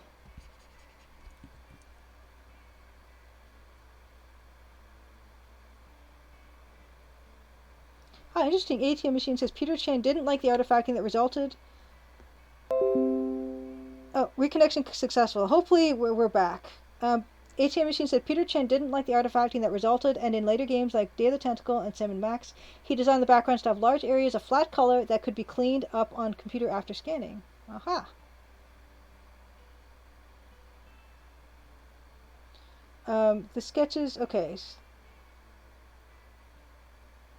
Okay, and Sturbold says you're personally trying to do a very small pixel art section for your game, trying to stick to 8 colors. Not the same 8 colors across the scene, just per character background. Nice.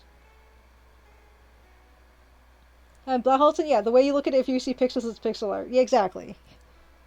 Yeah, that type of thing.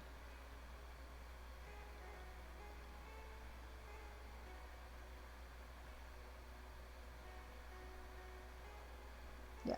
So Blahotzen, yeah. So sorry about the stream. I don't know what's happening tonight in terms of it connecting and reconnecting and whatever.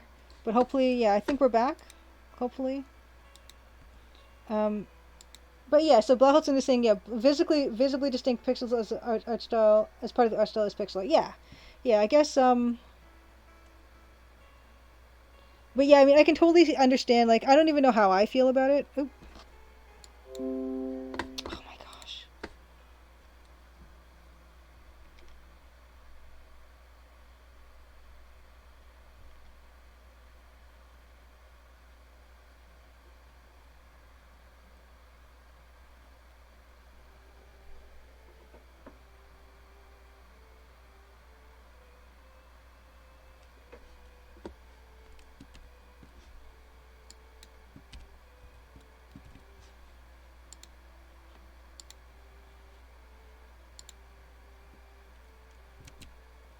Um, just checking. Is everything okay?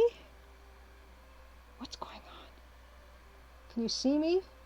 Blahotzen asks, am I getting blasted with a solar wind over here? Not as far as I know. Not as far as I know.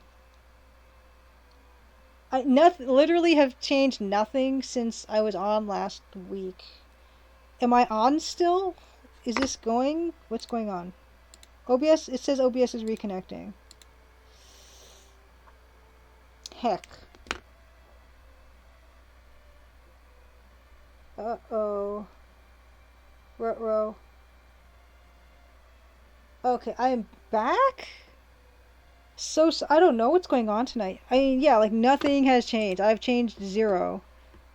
Except, my gosh, I'm gonna... Oh, there we go. I don't know what's going on. I really don't. I'm back? Yeah, so if that happens, just please, just hopefully you can wait it out, because it just seems to be reconnecting and disconnecting, and I don't know why. Sorry. Yeah.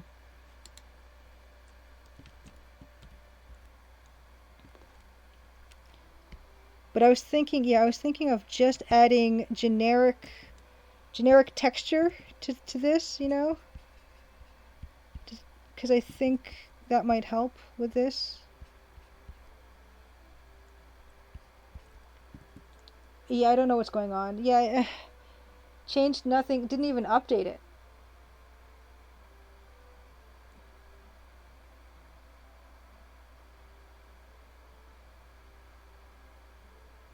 Yeah. Oh.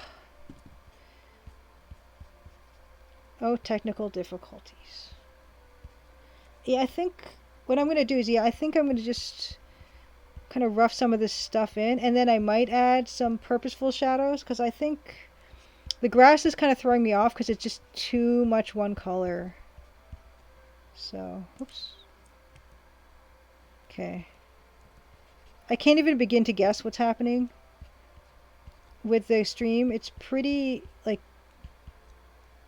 the settings that I've changed it to make things less laggy and stuff are still here, so I don't know what the problem would be. But with any luck. Neon Totem, good to see you.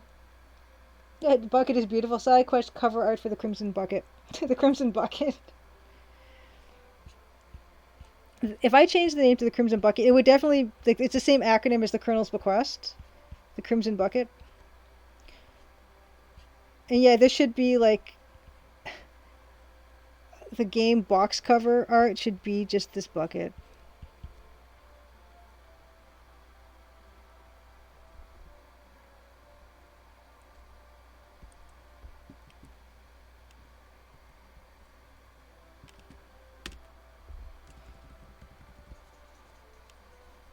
But yeah, this is we're getting both sides of the coin in terms of why it's really good to work on your own stuff, and why it's also can be super dangerous, because you end up with a bucket like this. The Crimson Bucket sounds grim. Many are my the Crimson Bucket sounds like a horror game. Yeah, Elvira presents the Crimson Bucket. Yeah, it's a bucket of blood. Oh no. Uh-oh. Feel a disturbance in the force. Yep.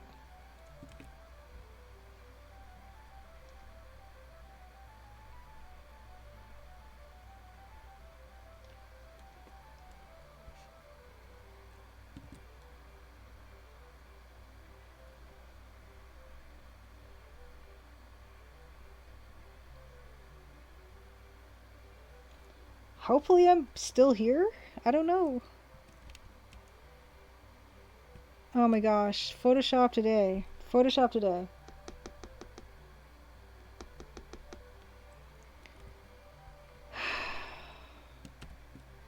Photoshop is frozen again.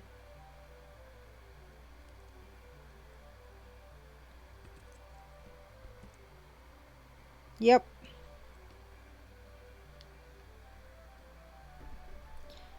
I don't have any idea what's going on with this. It's the same load of everything that I tend to have up.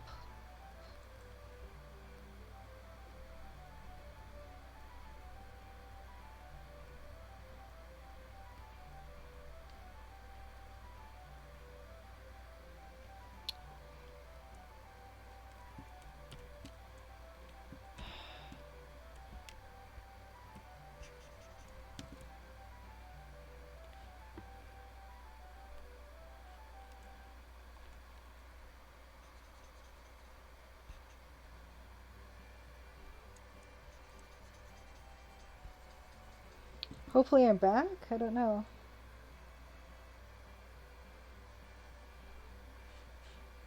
I'm just gonna quickly check my OBS. Am I here still? I'm offline.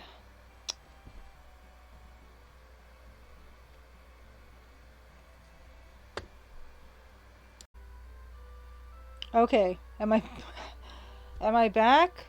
I took this opportunity to have my snack, so it's not all lost. Hopefully. Hopefully. Yay, so sorry you guys. I don't know. Tonight is not the night. But we're gonna forge ahead. We're gonna try to continue with this beautiful bucket. I don't know what is conspiring against us tonight. But we'll make the best of it. Thank you. Thank you. I'm glad to be back.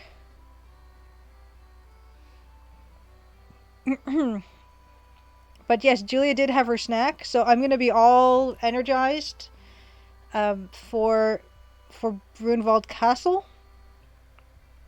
That can only be a good thing. Yeah, eating with you. We forgot to appease the computer gods by sacrificing a rubber chicken. Well, maybe the computer gods, like I said, maybe they find the bucket an affront to them. Like maybe they think I'm becoming too proud, and they're trying to strike me down. You know what? I didn't. I think there was a Photoshop update I didn't even implement. Maybe that's the. I don't think that's the reason, because I could just as easily have updated my Photoshop, and I could have attributed the problem to that. So I'm not gonna. I just think it's just, the luck of the draw. That's a pun that I didn't intend, because I always do that by accident. It's never intentional. Huh. But I don't know. I think we're doing well. We're working in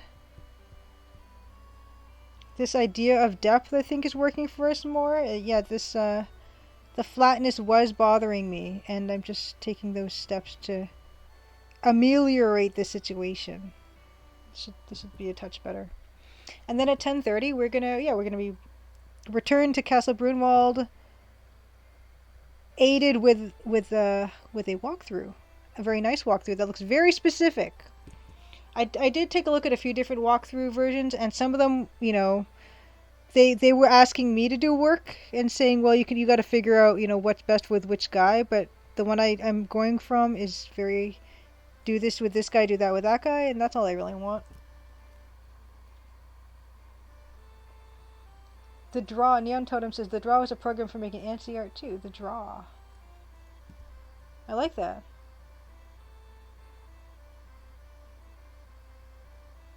No, ATM Machine. This is not the one from Mix and Mojo.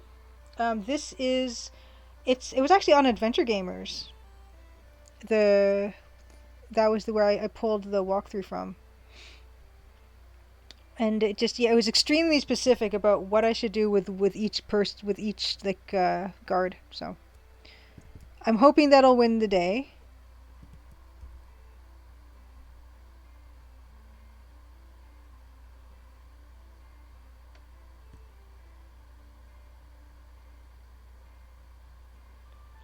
I'm feeling like I want a touch of that bright.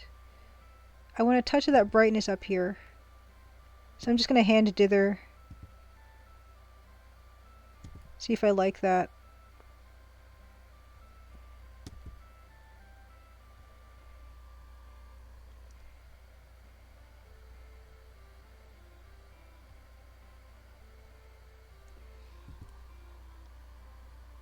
Dave War, highlighted message. Thank you. I think, yeah, sorry I missed it in all the chaos, Dave War. Did any parts of games have necessary prepositional phrases like look in chest rather than look chest? Dave War, I think so. I mean, for the Crimson Diamond, I did do that, and I do believe I saw that in another game, and I can't remember for the life of me what it was. Uh-oh, 18 Machine, you say that there's more, they seem to have inaccuracies in the same section. Uh-oh. Okay, the third Grail trial is something that a lot of walkthroughs get wrong. Okay, good to know, ATM Machine. We will address that as we get to it. Oh. Just as Jeffy, you also use the draw. I've never even heard of the draw. Oh, Infogame Games ATM Machine requires you to look under things. I feel like there was a graphical text parser game that was look in versus look. You know what? Actually, I really like the way that hand dithering looks, so I'm going to actually do that. I'm going to do a dither layer for that. I'm going to do a bright green dither layer. I can't think of the one, Dave, that had it, but I could swear that that's where I took the idea from, because I did certainly take that idea. So this is a light green. I believe this is a light green. Yeah, this is a light green layer. Can I just move it and get away with that? Yeah, that's fine. Yeah, it's fine.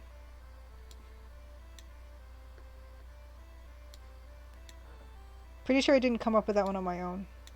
So I'm going to add, so in these areas where the clover has depth in it, I will be adding oh, Neon Venom. Thanks for the raid. I got your name right this time. I'm pretty sure I've called you N30V3 Nom like a ton of times. Thank you for the raid. I really appreciate it. Welcome to Crimson Tuesday. It is an art stream. We are working on this gorgeous EGA bucket. We've been working on this for a while, and I'm just trying to give the illusion of depth into this piece right now. In about half an hour, we are going to resume our Let's Play of Indiana Jones and the Last Crusade, EGA version, which is the same color palette as the one I'm using right now. And we're going to be in Castle Brunwald, and we're going to do a walkthrough because I've already spent one Let's Play session on Castle Brunwald, and I feel like it's very difficult, and I've experienced that now, and I can move on with my life.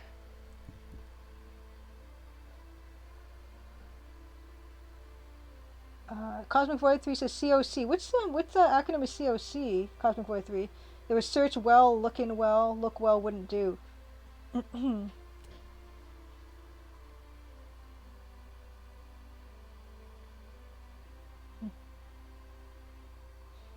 Conquest of Camelot. Okay, gotcha, Day of War. Okay, Conquest of Camelot had look, search in, look in. I did play Conquest of Camelot not too long ago, so it's very possible that that's where I saw that. Why isn't this green? Oh wow, it's light green. Oops, this has to be dark green. Gosh darn it.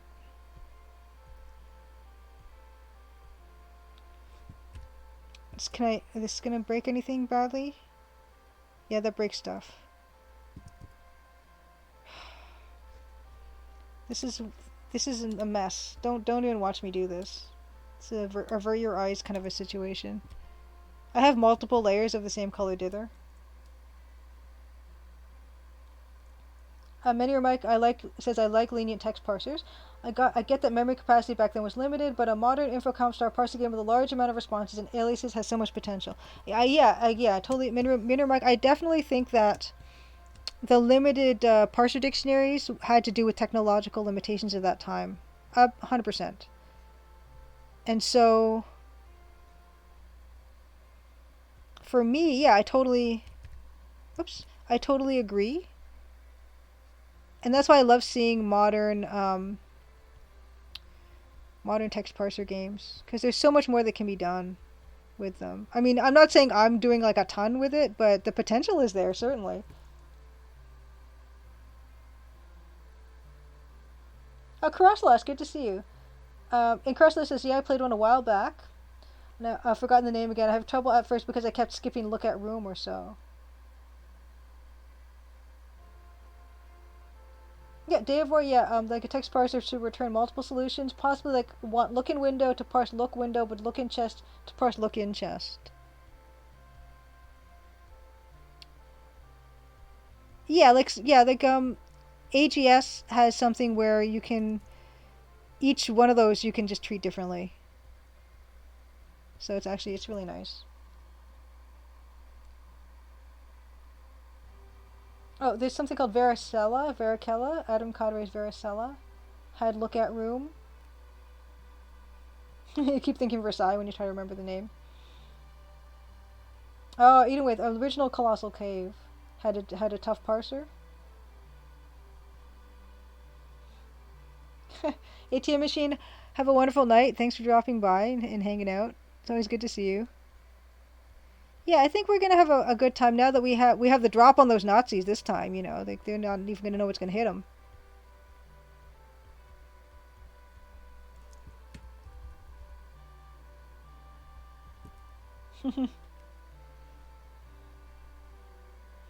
And we're certainly, hopefully we can make some good progress in the castle. Yeah, I'm pretty shameless when it comes to using a walkthrough if I feel like I can't. I'm not gonna just sit around and try to figure something out and make you guys watch that. I'm just. Oh, Wasteland is a good example of. I think some games circumvented that by putting the description in the manual, like look room is please check section 17 on page 36. Ha! That's what Wasteland did? Oh my goodness. Another beautiful EGA game. Um, that I tried to play, but I couldn't wrap my head around like the keyboard shortcuts for that game. Oh wow. Okay, so lots of old PC RPGs did that. Dragon Wars did that. Joe's here for you. Thank you. He says, I think for the castle, it's perfectly sensible to just follow the walkthrough step by step. We got so far as the castle, and so yeah, I don't feel any shame.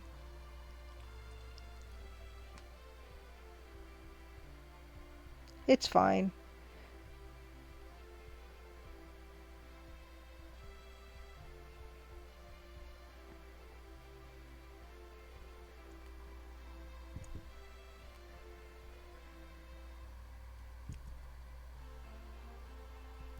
Yes, goodbye, ADM Machine. Good to see you. Joe's here for you says I watched a video that pointed out what a great looking EGA game Commander Keen 4 Goodbye Galaxy is. That one is often, yeah, I think Benj Edwards did an article about his favorite looking EGA games, and Commander Keen 4 was on it, and so was Colonel's Bequest.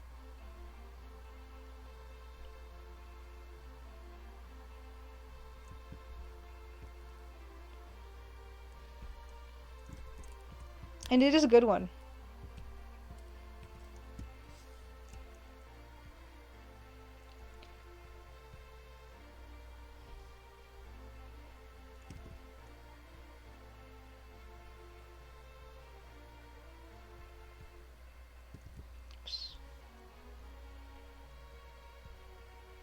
Yeah, I think I put too much of that dither in.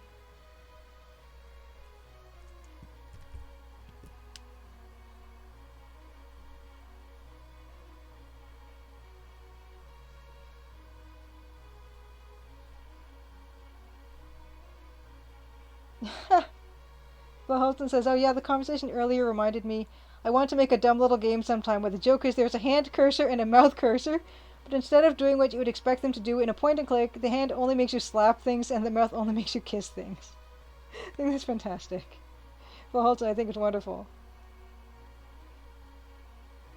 Yes, Marsman says you can follow a walkthrough and still not be able to complete the game. It's not a weakness, it's life. Manier Mike says, are you thinking of adding a CRT filter?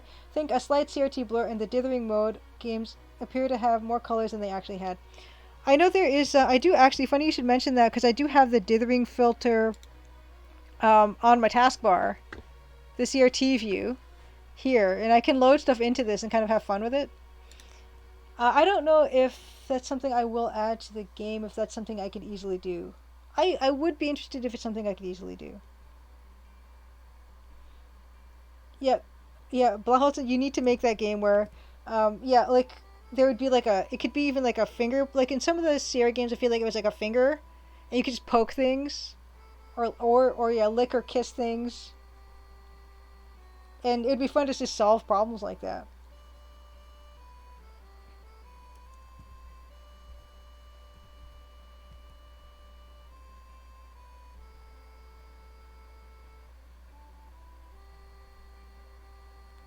Now, of course, the giant stalks of grass are throwing me off, so we're gonna get rid of those next.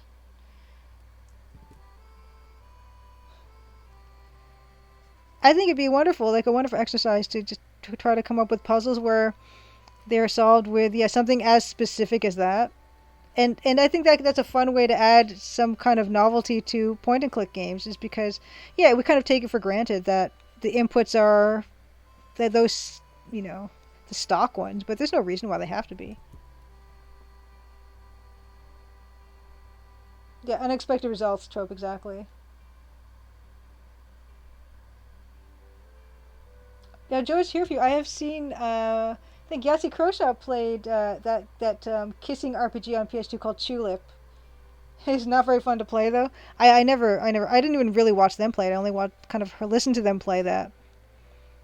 Tulip, because chu in Japanese, that's like this, like the onomatopoeia for kiss. Lip, I guess, because of kiss at the same time.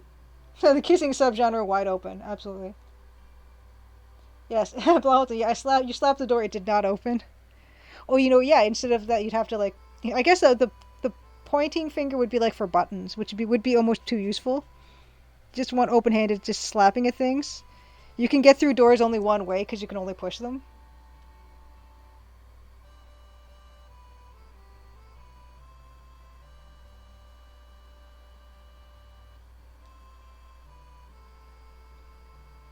Dave, where you're figuring out the target phrase match to the last type phrase.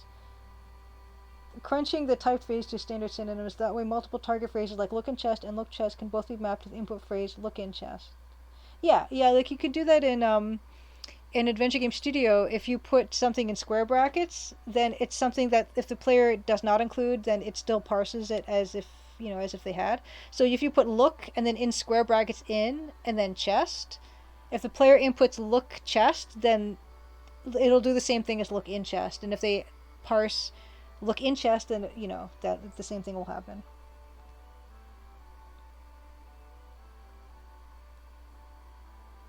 Joey's here for you. Played Tulip with your friend. Got exhausted with it after a while. Yeah, it just seems strange, but an interesting experiment. Tulip. There's another type of another kind of weird wrinkle that can happen with text parser games. I noticed is some of them will be like it'll almost be like a dialogue tree but for text parser. So it would be um, I'm trying to think of an example. And of course, I'm completely drawing a blank. Um, oh yeah, like so as you could see, if you look at cake, and it says Um, the cake, the cake has a delicious looking cherry on top, and if you just put eat it, then it would just eat the cherry or something, like stuff like that, where the second parse command after the first one is informed what you had input previously. But that's like way too complicated for me, so I didn't even consider doing that.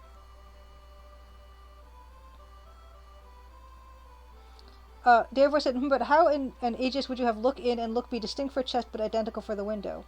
Yeah, so if you were to write like the parser command, look um, distinct for the chest. So yeah, if you wanted it just to be like look in chest, so you would type the parser, if parser said look in chest, then you would look inside the chest. And then if you had one that said, if parser said look chest, then it would look at, the person would look at the chest. But for the window, you could put look and then in square brackets in and then window, and then that would pass the same parse for if you looked in the window or looked at the window, type of thing. Yeah, many remark, yeah, Infocom games, yeah, like look chest and chest look were the exact same. Yeah, the cake is a lie. But yeah, some I did notice, at least I think in some, even some Sierra games, where you can be like, open, you look in chest and it says there is a book in the chest, and if you type in take it, then it will take the book that's in the chest. I don't know. I guess it just maybe it just checked the conditional of if you open the chest, and even if, regardless of whether you saw the book inside or not, it would have taken it if you just typed in take or take it. That type of a thing.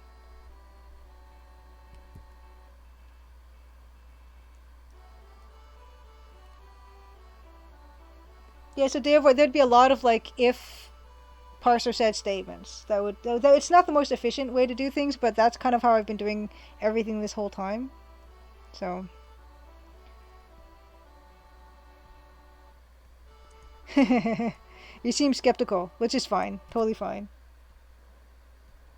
Yeah, I don't know if I like the dark the dark anymore. I might get rid of that stuff because there's too much contrast there now for me, but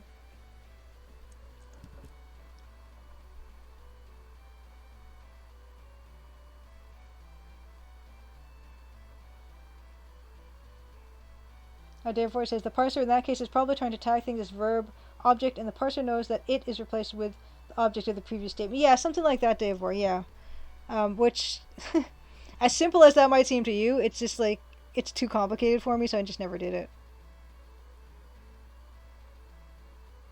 It might have trouble with the phrase "give onion to ogre,"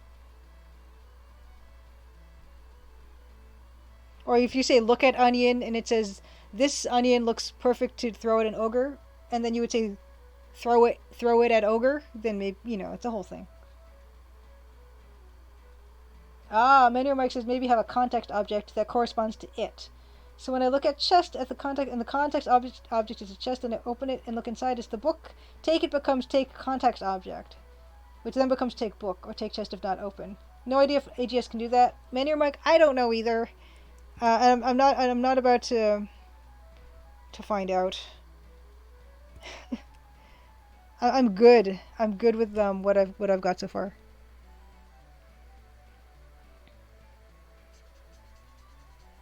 But I feel like, yeah, unless I'm completely misremembering, I feel like there must be some Sierra games that have done that or something. Blahotson says sounds doable. Yes, to all you technical folk, it sounds doable. And yeah, I'm sure it is doable. And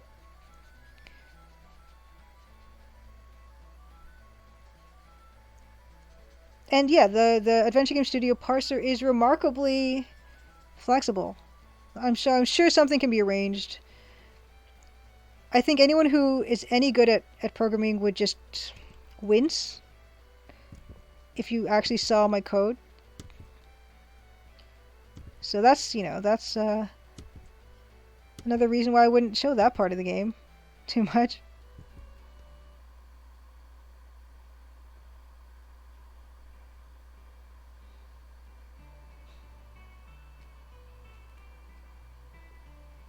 Devoy says, yeah, a bit skeptical. Not sure if I want look in to be more powerfully handled by the parser or not. Should players be able to look in window with me only having the result look window and never having thought of look in window? I don't know the answer to it. Yeah, I mean, all I did, yeah, for my own, I just had them be completely separate. If you wanted it to be completely separate.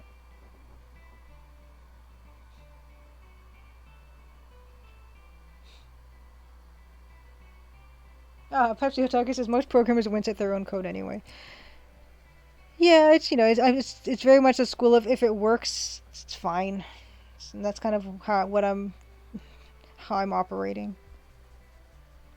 It doesn't have to look good; it just has to work. And it works okay, especially old code.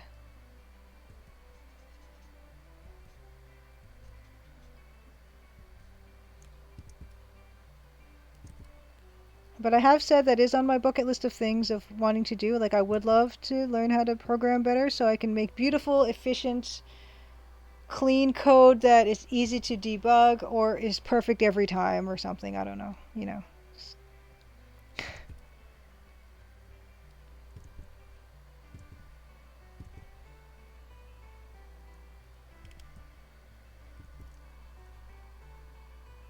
Oh, good. Eating with. Yeah, you're looking at a project you started in 2003, 2004. Coding skills have definitely improved. You're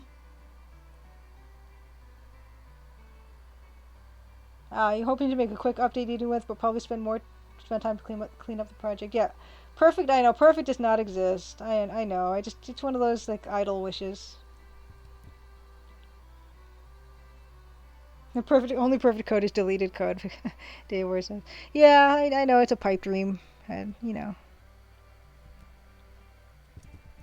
But think how much time you would save, guys, if everything was perfect the first time. Did you consider that? I know. It's okay. Nothing is perfect.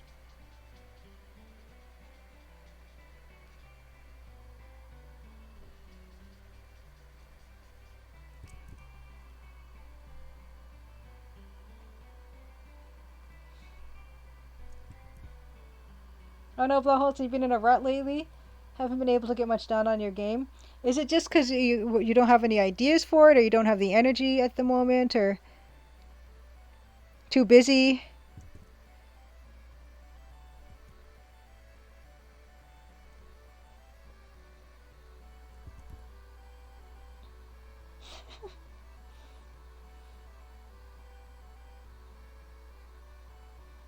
Yeah.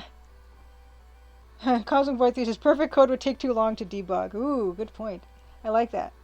And Joe's here for you says they say nothing is perfect, but I'm looking at quite the bucket at this very moment. Thank you, I appreciate that. Oh, okay. You have tons of ideas, plenty of time. Just can't get yourself to actually do it.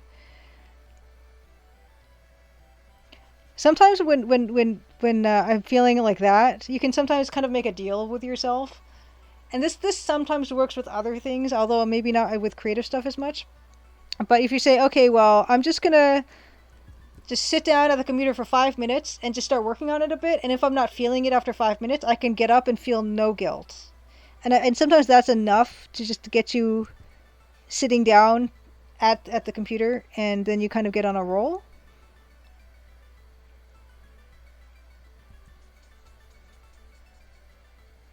Because sometimes the idea of just sitting down to something can just feel like I'm not into it. But sometimes you need to get going on something before you can get back into something.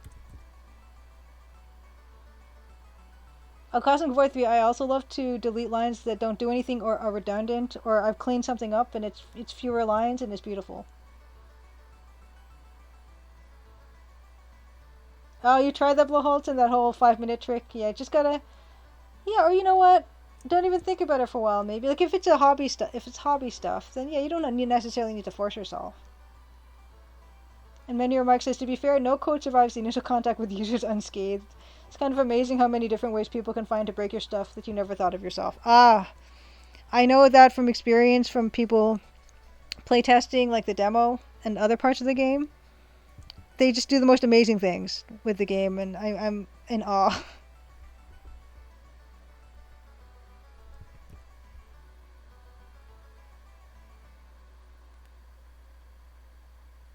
Yeah, Pepsi Otaku Galaxy Brain.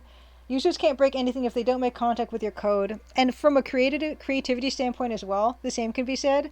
Like everything is perfect if it just lives in your head, right? Your game is perfect, your story is perfect, your the art is perfect if it's just in your head. The problem is when you try to manifest it in the real world, and that's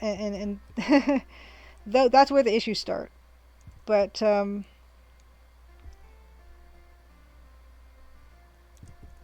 you show stuff to people or when you bring it into the world, it's not perfect anymore. But I think even if it's not perfect anymore, that still beats it just living in your head.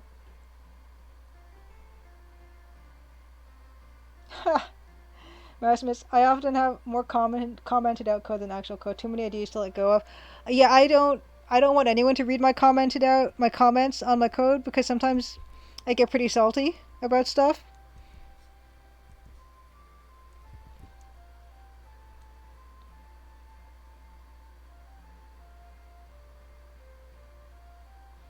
Joe's here for you says, personally, I found there always have to be those days where you work on stuff even though you don't want it and maybe even hate what you're doing at the time before you can get to the days where you're making worthwhile progress. Yeah, 100%.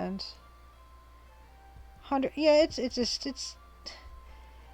and it's those times when it does feel like things are coming more easily that you kind of live for. But yeah, you have to. There's a fair amount of days where it definitely isn't the case.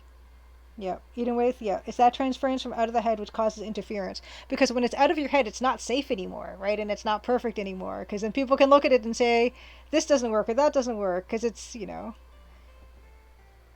that's the scary part. But it's kind of, it's magic. It's complete magic to have something out in the world.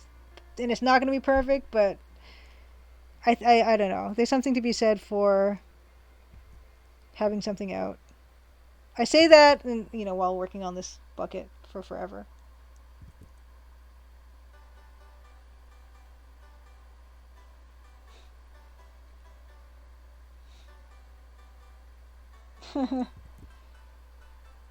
Oh, anyway, says Julia, you are a true programmer then if you have salty code comments. Oh my goodness. No, you don't even want. It's just the worst. I actually try to rein it in some though because I'm like, what if someone actually reads this?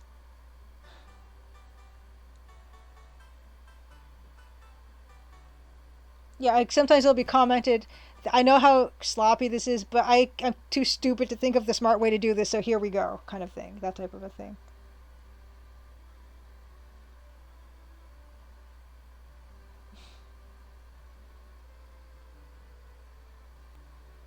Yes, exactly. Perform magic stuff here to fix the fruit flying. Like, yeah,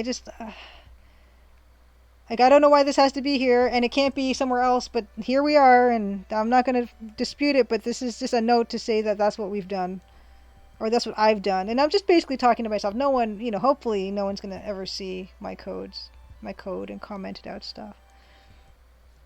But I mean, a lot of times you leave something long enough, and it might as well be another person.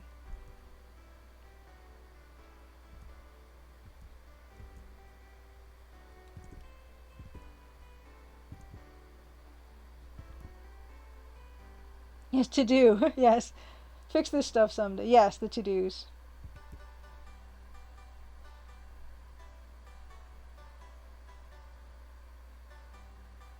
Yep. To do load this stuff correctly instead of hard coding it. Yes.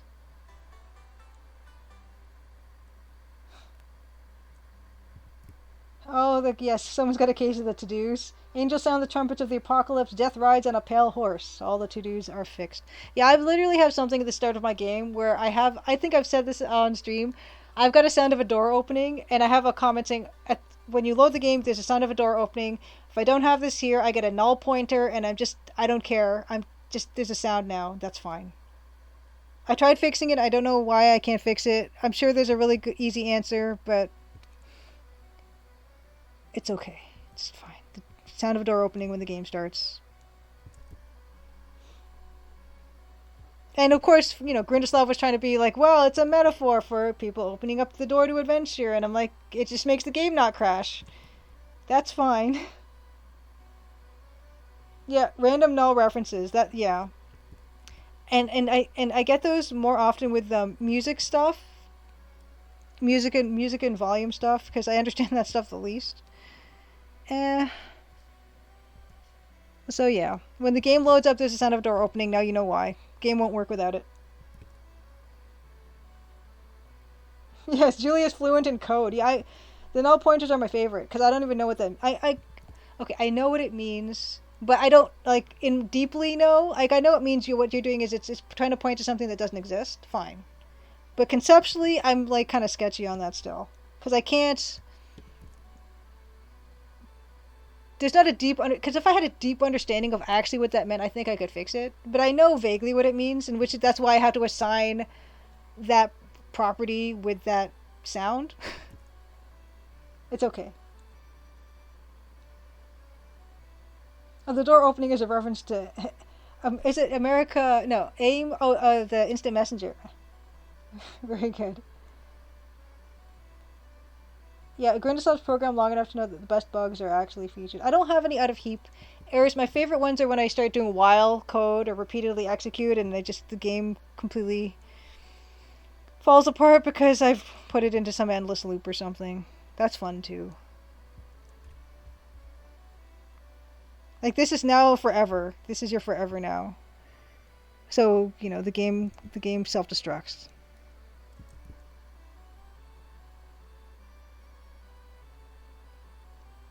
Yeah, the code is pointing to nothing. So when you try to use it, the code tends to get very angry. Exactly. Yeah, I mean, so I do understand. Like I understand what it means, but I can't. I don't like. I don't know why it's not pointing to anything at that point. So it points to a door opening sound, and we're just gonna live with that. That's what that does. It's usually pointing at something. Yeah, it's pointing at a door opening sound, and I'm fine with it.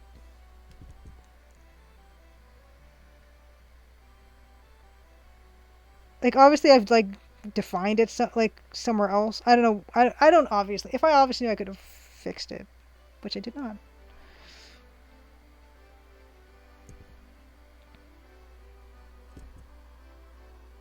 Exactly. Corel / door opening dot wave is the here be dragons of the Crimson Diamond. Many are Mike Hotel Crimsonia. You can stay a while, but you can never break. Yeah, I guess it's something in. I don't know why the thing invalid, whatever. But yeah, yeah, it's not stupid if it works, right? So that's what we're doing. That's what we're doing.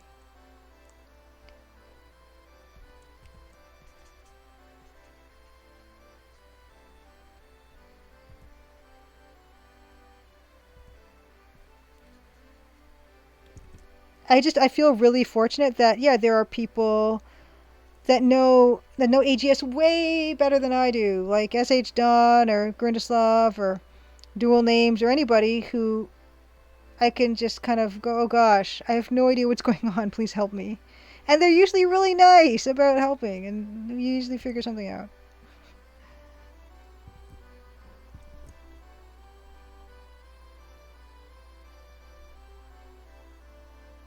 Exactly, but Holton, that's exactly what I mean. There's definitely a big space with coding things where first I cross the threshold where I understand a thing enough to use it, but then there's a whole other threshold where I actually wrap my head around how it works. Exactly. That's exactly what I mean. Munir Mike says shipping an imperfect product is better than not shipping a perfect product, not applicable for medical or military applications.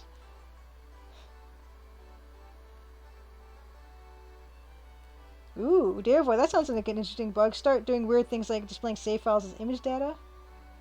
Yeah, everything has like a percentage where it doesn't work. Usually, yeah, for stuff like even medical stuff, but it has to be extremely low percentages. So yeah, some of them have very small margins for error or low thresholds or high thresholds for error. I forget what the words are for that, but some things are a lot more forgiving than others in terms of how much error you're willing to allow.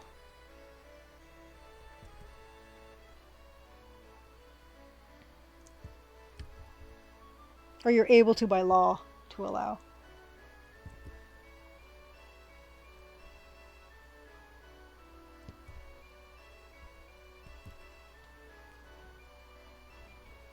Because yeah, I mean, if beyond a certain threshold for exactness, the Lego bricks are either going to be too hard to separate with human force, or they won't stick together.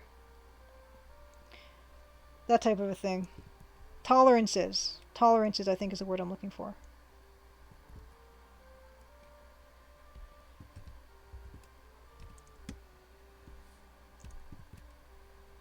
Crosslaw says, yeah, pointers and old consoles lead to some fun when those get corrupted. Yeah, so pointers and stuff, yeah, I'm not, I'm figuring out still, but I have that basic understanding, but...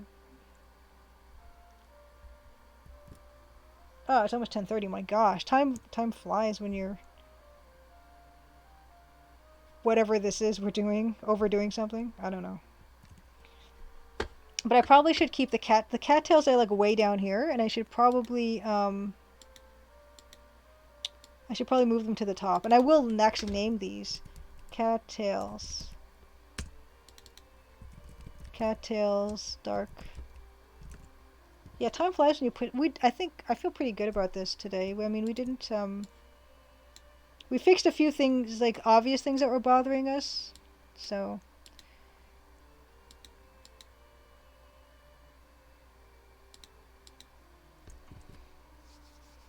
Not bad at all. Not bad at all. Save this in our two places that we save things on, Google Drive. And my desktop. Function. Oh, excuse me. Big Julie's view. Big Julie view. We can get rid of Photoshop now. Oh, thank you. I'm glad you guys are, you're with it. You're on the journey. Bucket's looking great, much cleaner now. Scene's coming along nicely. Thank you. I appreciate it. Yeah. I'm feeling like it's not going to be much longer before we're going to close the book on the bucket. Of course, then there's the rest of it, which is the fish that has to go in the bucket. But we're well on our way. We're well on our way. Bye bye Photoshop. Yes. We are now going to go into Castle Brunwald armed with our walkthrough. And yeah, while I was restarting OBS, I did have my snack. So I'm geared up. Totally geared up.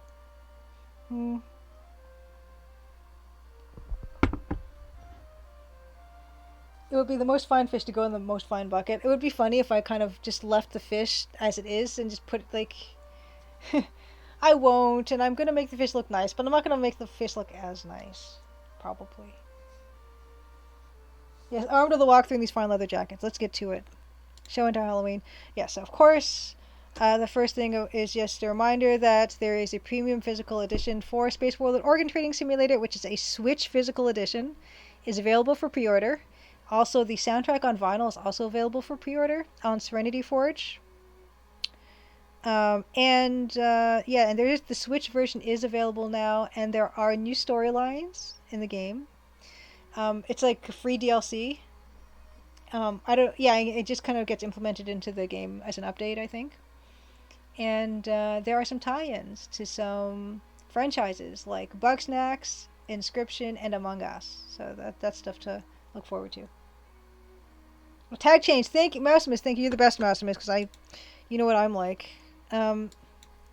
Indiana Jones Greatest Adventures. No, Last Crusade, the graphic adventure. Sweet. Okay, changed it. Let's turn off these things. Let's turn on. Is it on already?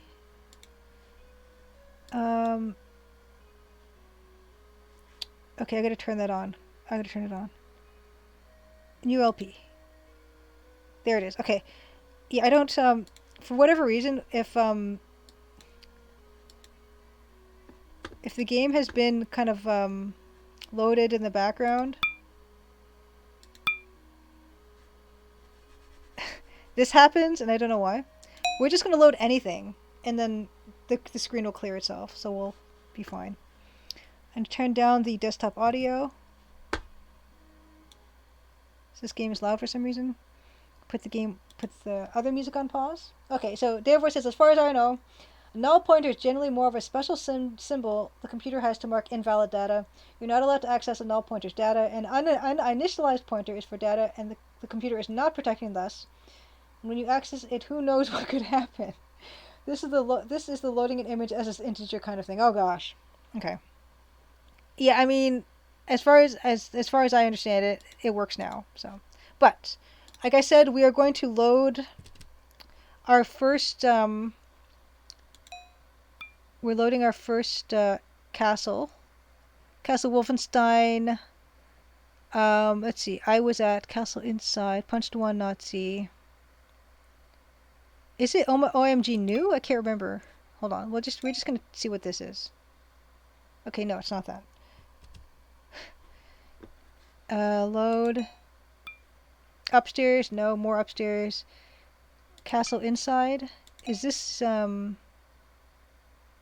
Okay, so this is a good place to start, I think. Although we've already kind of dealt with the butler, probably in a not optimal way. So I hope that's okay. Okay, uninitialized stuff tends to be more pernicious because when a null pointer crashes the program, you know something went wrong. Not so for the uninitialized. Yeah, we'll figure it out. So this is where we're going to start. So we just got in. We asked the butler about the tapestries, and I think we punched him out. But I don't think it took too much juice off of us because he was a butler. And probably like a pretty okay guy. Okay. Indie. So here we go. Loading up. I actually made it a Google Doc so it's easier for me to view. I got it on my phone. Here we go. Brunwald Castle, first floor. Okay. Go north through the top doorway to enter the maze.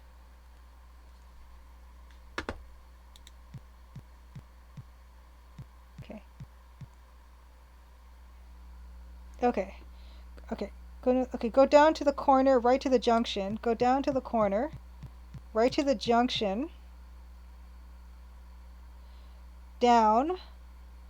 And open the door on the right to enter the room with the drunk soldier. Okay, this is not that great of a set of... Okay, open the door to the right with the drunk soldier. Okay, here's a drunk soldier. Fantastic. Okay, great. Perfect already.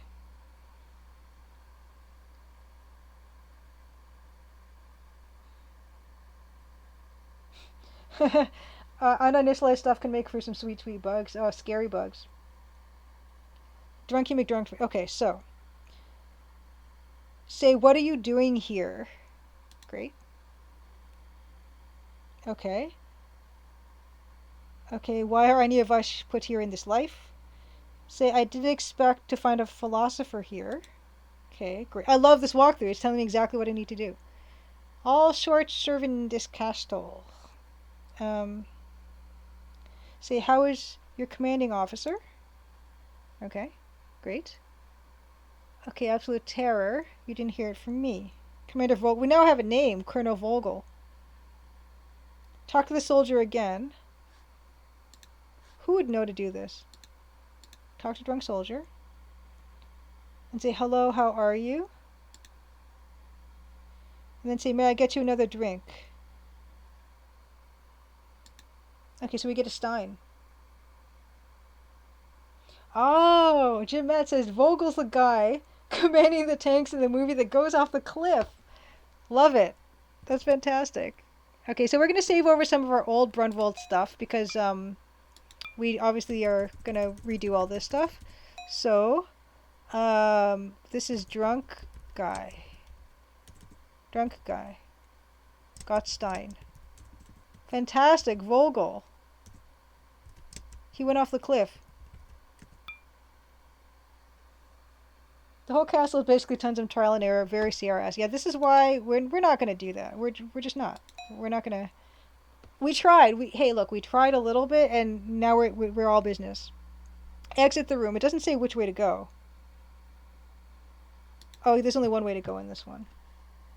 Vogel means bird, Bellholsten says. Interesting. I did... What is Vogel is German for bird? Huh. Okay. Go through this door. Many Mike says Ron Gilbert said that he loved these kind of dialogue systems because even though you can only choose one option, the game can make up to 4 jokes at a time with the options. Jokes are a more Monkey Island thing. This is true. I do like dialogue trees for that reason because yeah, they you can read all the fun responses. Ah, okay. So Vogel is. I learned something new today. Der Vogel. Vogel means bird in German. Okay, so exit. Walk up and open the first door on the right to enter the kitchen.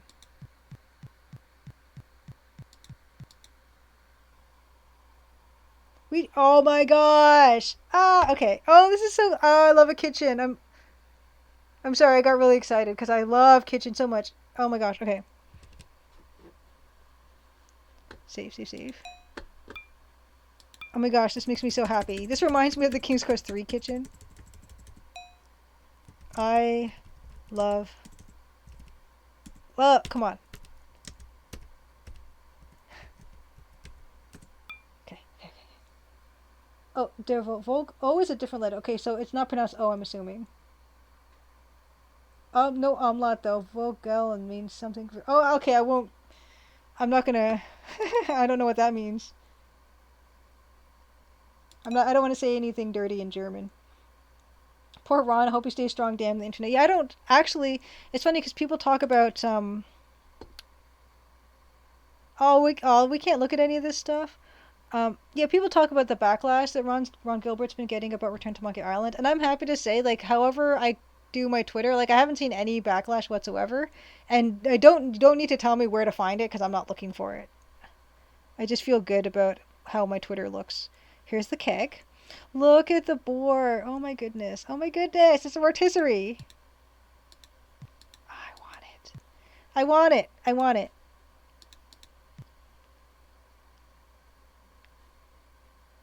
What a weird thing to say. It would take a long time to eat it. It's too hot. I want it. I want it. But we did get a stein, so I'm sure we got to fill it with something. And I do remember upstairs, we could say that we're bringing a drink to somebody, and I think that story is going to go over better if we actually have a drink on us. Yeah, Robot Spacer, good to see. Good to see you. Nazis, I hate these guys. Oh, in Swedish it's fagel for bird. Der Vogel. Die Vogel. No, Nazi snakes. Yes, Indy would really hate. Okay, so this is great. Use the stein on their keg. Stein with the keg. Okay, great. Okay, then use the stein on the hot coals. What? Okay, what? Okay, I wouldn't have done that. Okay, so I got to fill the keg with the stein. I'd assumed so, but this next part kind of yeah. Um, this next part is use the stein on the hot coals below the roast boar. Can I pick up the hot coals? No. Okay. Use stein on the coals? Like, I don't know why I'm doing this. Why am I doing that?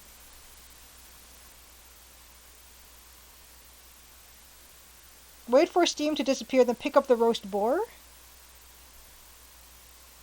Gotta put out the fire. Is there a little chef's hat on the eagle? Oh my gosh. Is there a little chef's hat on the eagle? Oh my gosh, you're right. There's a little and then there's a little fork and a spoon or something. Look at this. Look at this. Look at this. Oh. Yeah, Beerstein puts out a fire. Can I might refill that. But it says I can. What a waste of beer. Okay, I'm gonna pick it up. I'm gonna pick it up. You can take it all? I've got an entire roast pig on me and I kind of love it. Um, I'm gonna refill the stein. Is that gonna be okay? Can I do that? Is that gonna? I'm actually. I don't want to because I'm scared. Like it'll make me lose the game if I have a full stein of beer. Can I pick up the coals? Can't pick that up. Okay. The Germans like warm beer. Ah, your friend made steamed hams into an AGS game. Yes, the Superintendent Chalmers, Principal Skinner steamed hams. Okay. Yes, yeah, yeah. That's the only thing that was stopping me from taking an entire roast boar with me is the fact that it was too hot. Nothing else. Oh, I'd be fine. Crossless. Okay, okay. I will then refill the stein. I just want it. It's possible to empty it.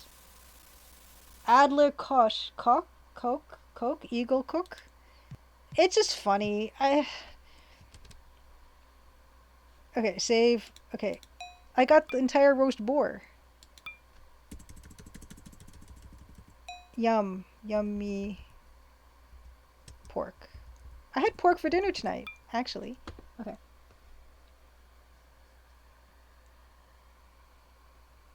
Oh, Minor Mike. Oh, so there's some use giant trophy. Ooh. Okay, play. Okay, so wait till the steam disappears. Go through the left doorway. What? I don't see a left doorway. Go through the left doorway. Is this the left doorway? Oh, anyway. Okay, go through left doorway. Walk down. Go left at the junction. Okay. And up at the corner. And return to the entrance room. Okay. Go through the right doorway to the room with the green carpet. Open the door. And go through to the maze. Okay, more maze. Robot Spacer, I love the overhead view. It reminds me of Ultima 6. I just love the variety of I love the variety of different indie walking sprites in this game. I'm gonna save over Yummy Pork. Okay, there's no, you can fight him. I'm sure there's probably somebody who's fought him effectively. Oh wow, now the door's closed again. Okay, okay. Open the door. Okay, walk down. Talk to the guard. Talk to the guard. Okay.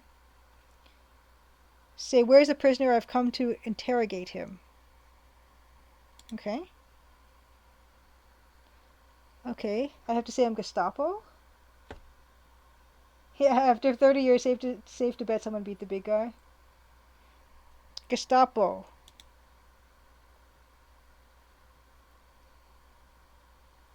Wasn't he killed in that Ark of the Covenant fiasco?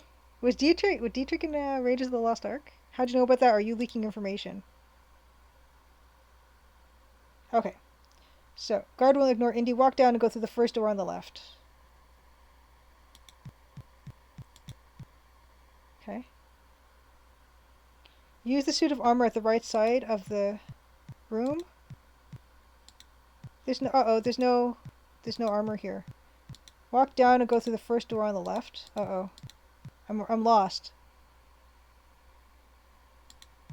This one? Oh, this is first on the left. Oh, okay. Walk down. Use the suit of armor at the right side of the room. Armor falls. So I can't use this one? Will I get chopped in half if I do? I'm thinking about Laura Bow and Colonel's Bequest. Armor. Armor. Yes. Okay. Great. Great. Play. So this is not the right armor. No, that's not the right armor. Okay, so we're gonna walk to the proper armor. I feel like... Will this walkthrough take us to all the rooms? I hope. So you can't even see this axe separately. Is that the one they... That's the one they mean, though. Yeah.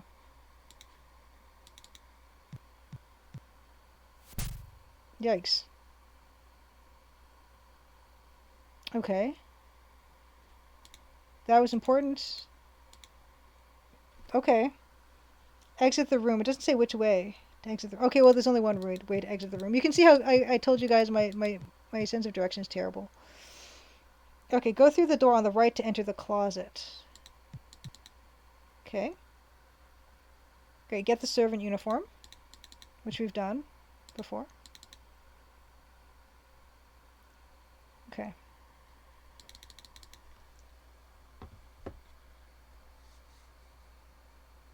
When you use it, okay, yes, they left a mark on the floor. Yes.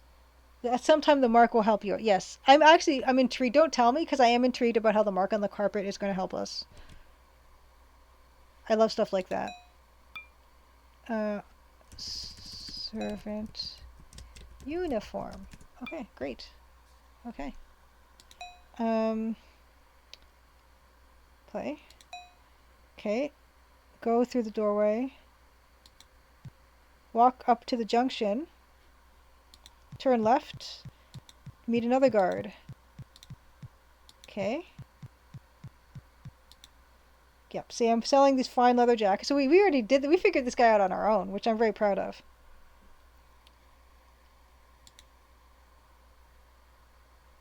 I hope Andy is planning to paying for the carpet repair. That poor butler would be like, that's probably a very valuable carpet. Okay. I have got authorization. 15 marks for that jacket. Okay, then walk up, then left. Corporal Kruger. I honestly, I wonder if all these names are in the Indiana Jones movies altogether. Okay. Walk up, then left to go upstairs. Okay. Sweet. Second floor.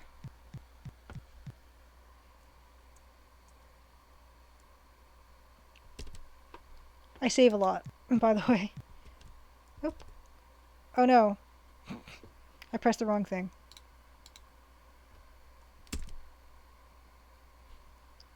What was I thought function F5.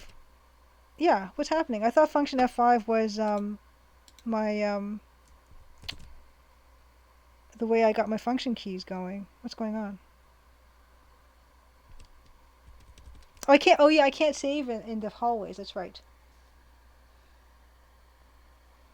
Davor asks, "How do I feel about autosave games?" I don't mind them as long as I have my own options to also save wherever I want.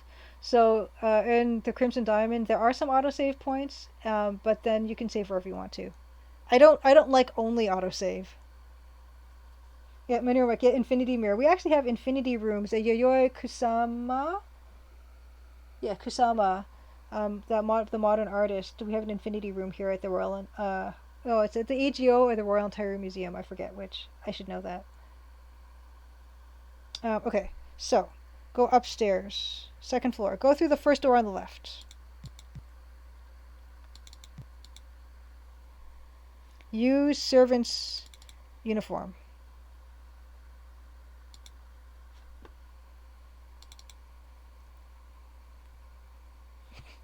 Great.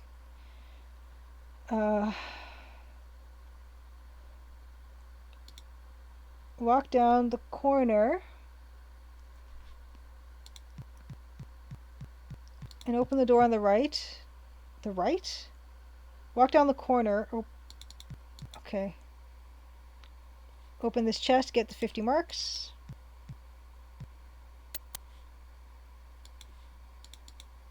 Okay, great. Did he take the 50 marks? If we just look at the 50 marks, does he just... He took the money, right? Yeah, he did. Okay. Okay, go through the right doorway to enter the maze. Walk down to the carpet and wait for the guard to approach Indy. Okay. Good, good, good. Oh no, OBS scene change. So sorry. You're so right. Okay. I'm terrible. Terrible. Okay. You didn't miss anything. They don't let us see Indy undressing. So sorry. Thank you. Thank you, thank you. Sorry, you guys. Sorry, you guys. Pretend it's a text adventure. Sorry. Okay, we're back. We're back. Thank you guys for letting me know. I'm the worst. Okay. We got to the guard. The guard. Offer an item. We don't have a painting. What? Oh no. Go through the right door. Walk down the carpet. We don't have. What are you talking about painting? We don't have a painting.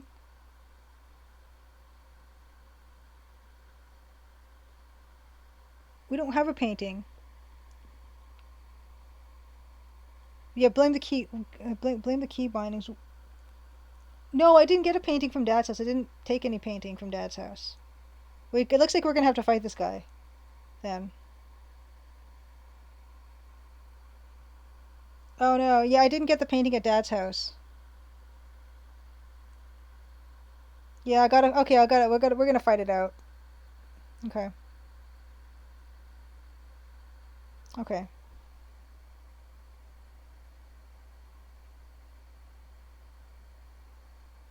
Okay. Throw punch.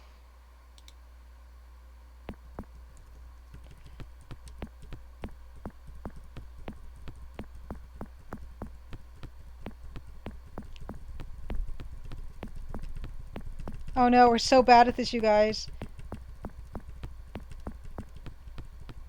Oh, that was too.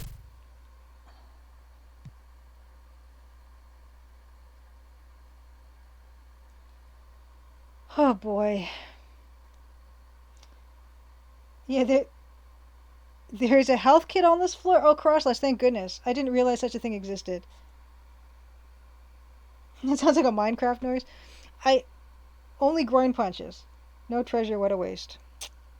Okay. Oh my god, I don't like how far that took us down, but I'm not gonna do better than that next time. Oh no, yeah, don't look at the sun. Don't look at the sun, Blaholtzen. Your body's gonna think it's daytime and you should be awake when don't be awake. Don't be awake. Okay. So we punched him. Go right to the corner. Then go up in the first door on the left to enter another room with a chest. This one? Okay, good. Open the chest. Look at it, get the uniform inside. Okay. You only looked a little bit. I have probably, in my life, seen more sunrises from just being awake all night than just waking up early.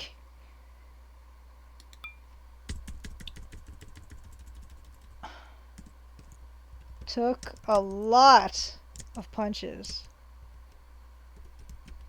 Oh man. I hope I'm not screwed over. Okay. Go through the door, return to maze. Okay. Go down to the corner, left at junction. Left to junction, up to the corner. Up to the corner? Up to the corner.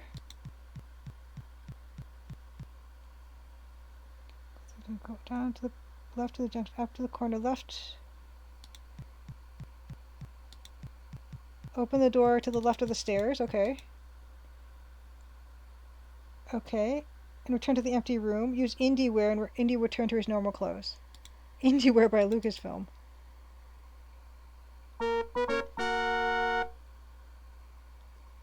Aww, so cute. I love how his the brim of his hat is shading his eyes. It's perfect. Okay. Go to the okay. Exit room, go down the stairs to return to the first floor. Okay.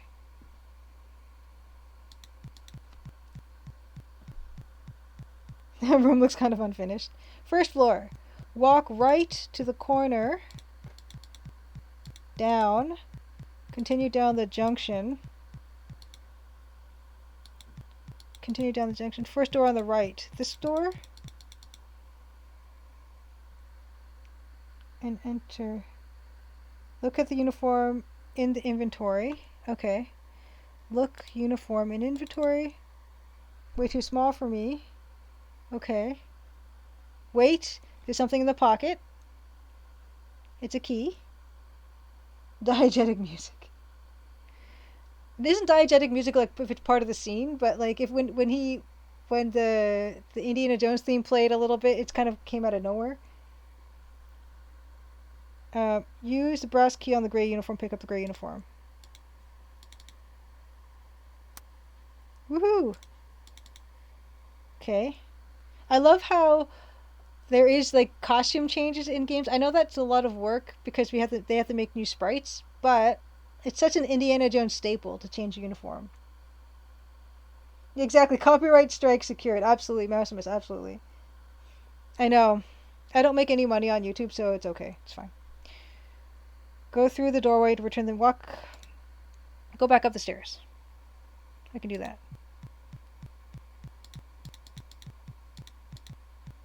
Stomp, stomp, stomp.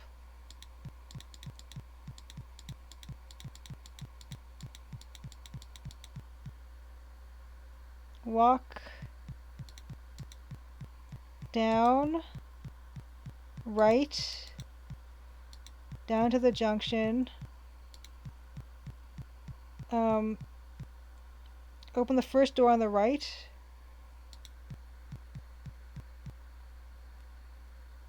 Enter an empty room. Use gray uniform to wear it. Like, this is fantastic, right? Oh my gosh. Aw, look at him. Look at him. It's great. Okay. Save. Save.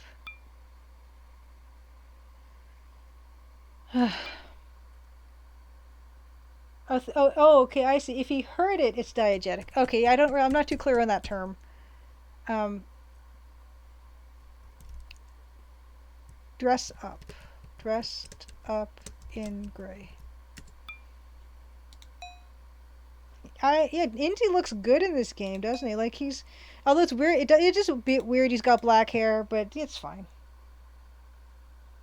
You don't know where he stored his fedora when he's not wearing it. Yeah, that's another thing. I have found from personal experience that if you have a hat with a brim, it's really hard. You can't just stuff it into a suitcase or anything because everything will get bent. Yeah, the pig is wearing it. He must smell amazing. Okay, he's great. Go through the right doorway. Okay, this one. Okay. Shouldn't stray so far from your assigned post. Say, I'm on official business, may I pass?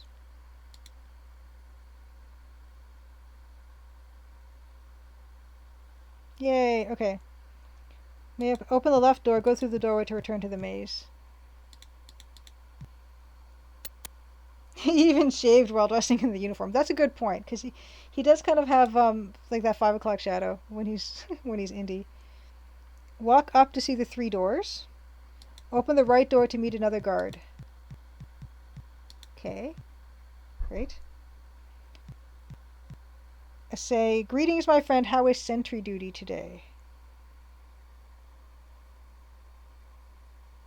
Yeah, I really love how they're incorporating all this indie stuff in. So Noah's transferred here today. New orders. New orders. May I see them? Apparently, yes. Also, many remark. Also, apparently, Indy speaks perfect accent-free German that doesn't make the soldiers suspicious at all. Yeah. I mean, well, they are speaking English right now, so I guess all the German soldiers speak perfect English. Because this isn't captioned. Maybe?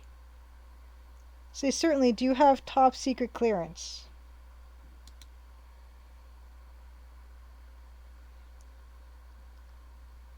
Okay. Go through the doorway on the right. Cool. But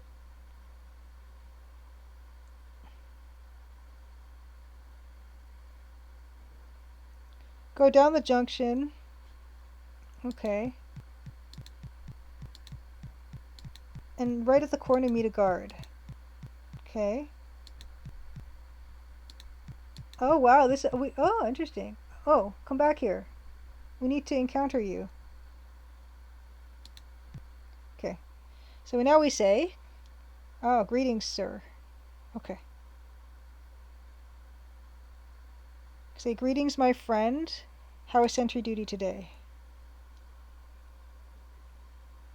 Okay. I like how Indy's standing. He's kind of got his hands on his belt for some reason. What, you don't remember me? There's way too much trial and error here with this dialogue stuff because it's not actually easy to. Well, I guess it is easy to get back to these spots. Say soldier. Is there any ways to speak to a superior officer?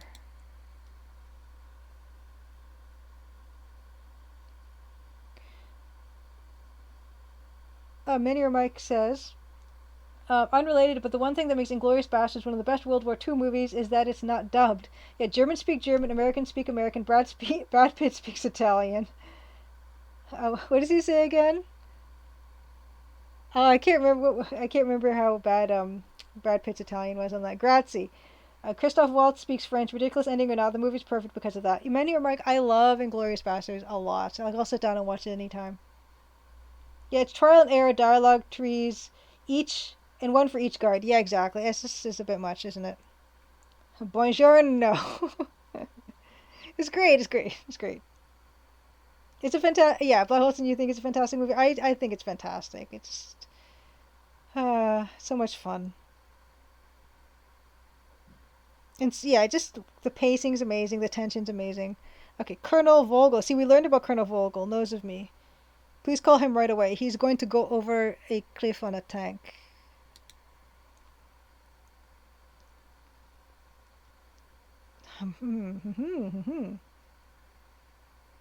Great. Walk down, open the door on the left. Is it first here? Oh. Okay. First aid kit. Yes. Walk. If Indy has fought any of the guards in the castle, use the first aid kit to heal him. Can I pick it up? I just want it. Pick up? No, you can't.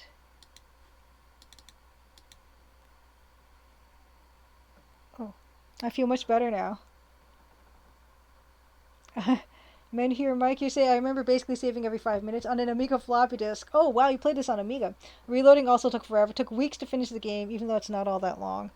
I guess, there was an argument made about how um, these games, that was kind of what kind of extended them artificially, was to make them kind of really tricky.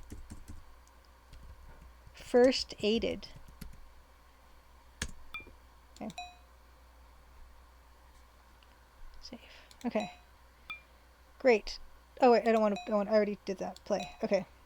So I'm glad we got a first. So now we're healed. Hopefully, all our Nazi punches have been wiped clean. Okay. You can save in this room. Also change into the gray uniform if you haven't already done so. Okay.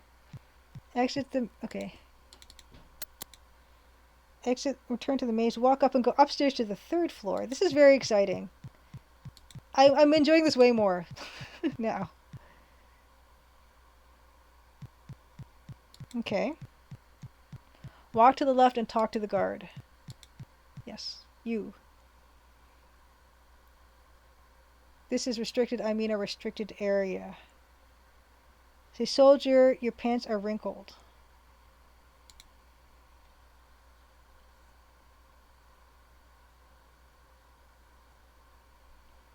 And no time to remove the stain on your jacket. Yeah. Oh, his Silesian surprise sauce. Oh, good. Minior Mike says you still have the best Nazi punching ahead of you, which will result in one of the best game overs in the game. Totally worth it. I'd have hit a game over in this game, which basically said I'm going to be polishing Hitler's artifacts for eternity. Well, at least until as long as Hitler lives, or as long as Indy lives. I mean, I guess it could be that Hitler gives Indy a drink out of the Holy Grail just so that he can live forever, so he can live forever to polish Hitler's artifacts. So we did get that one. I don't know if that's the one you mean. Sauce, you buffoon. This guy should say, you smell like really good. You smell like pork right now. You smell amazing. Okay. Go through the first door on the left. To enter the office. Walk over to the... Oh, look, here's the doghouse. So sweet. We can't look at it. Makes me sad. Go through left. Walk to the left side. Give the whole roast boar to the dog. Hi, buddy.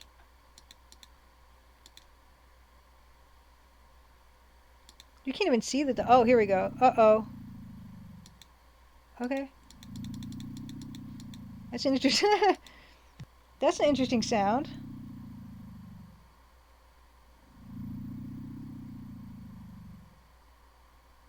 Artifacts would need a drink as well. They can't withstand that much polishing. Maybe you're dipping the artifacts in the grail or something.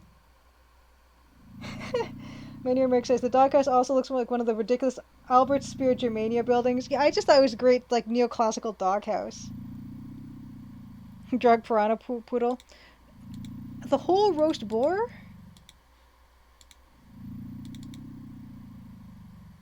Bye! Aww. Whoa. Oh my gosh, look at his little pixelated teeth.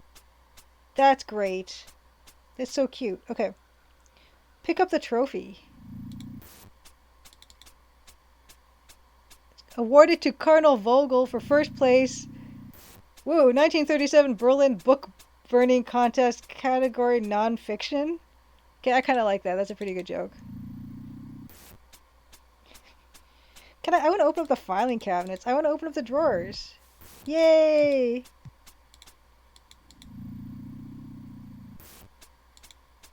Can I open up all of them? No, only that one. Okay. It's fine. Okay. Oh, open the file. I did open the file cabinet. What the heck? What is? File drawer. I looked in the file drawer. He said nothing useful. There's supposed to be a pass.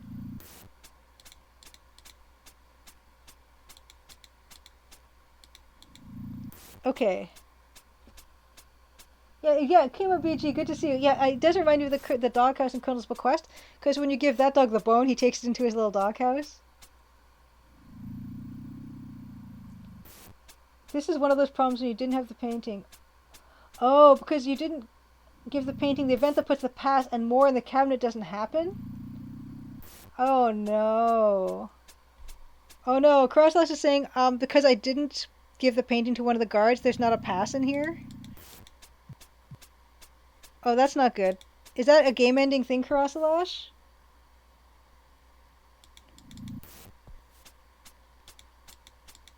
No. Are we stuck? Because we can't get the pass? Uh-oh. You don't think it's a soft lock, Crosslash? Oh my gosh, I appreciate you being here.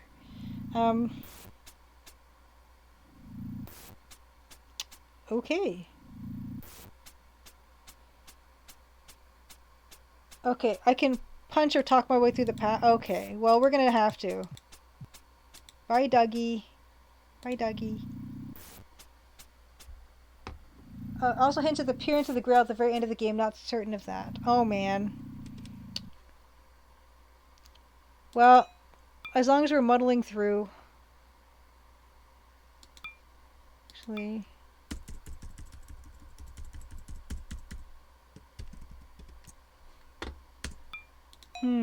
Okay.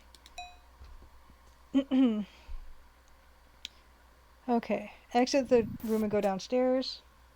Oh my gosh. Worst case, we can watch a long play ending. Go downstairs. Walk left. Down the junction. Left at the corner. At the end of the hall, enter the art gallery. Open the door at the end of the hall to enter the art gallery. Yay! This is actually, I really love this screen, so I don't mind being back here. We all achieved was to make a dog full and happy. Well worth it, Kima BG. Well, I can't complain. So this is beautiful. Yeah, we did look at a lot of these. So this, of course, was...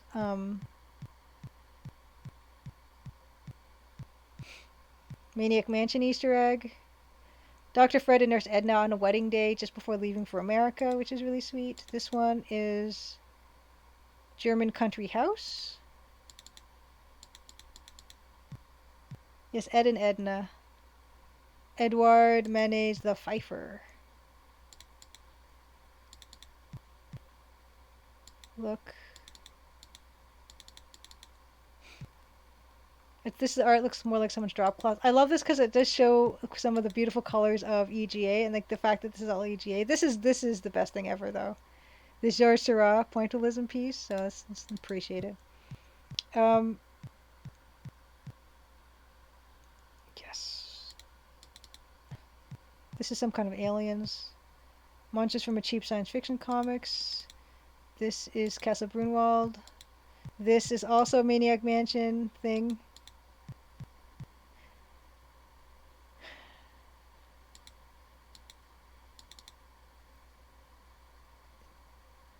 Yeah, if you find this, return to Louvre, postage paid. Fred, not Ed, eating away, it says. Oh.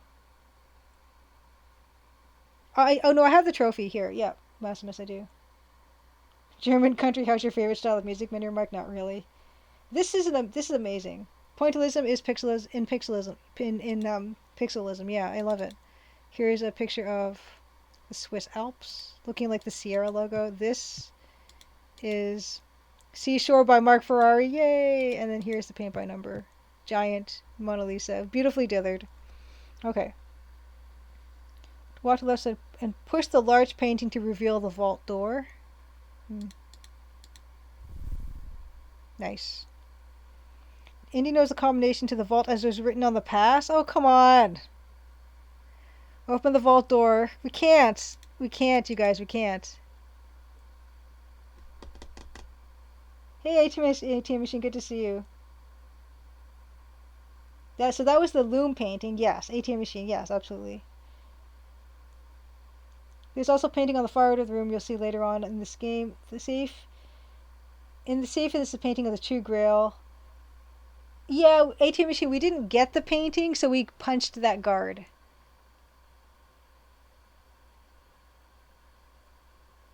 And Davor says maybe one of the guards is holding the pass now. Yeah, we didn't get the painting in our dad's house, so we couldn't give the painting to the guard, which is why there's no pass in the filing cabinet, which is why we don't have the combination to the vault.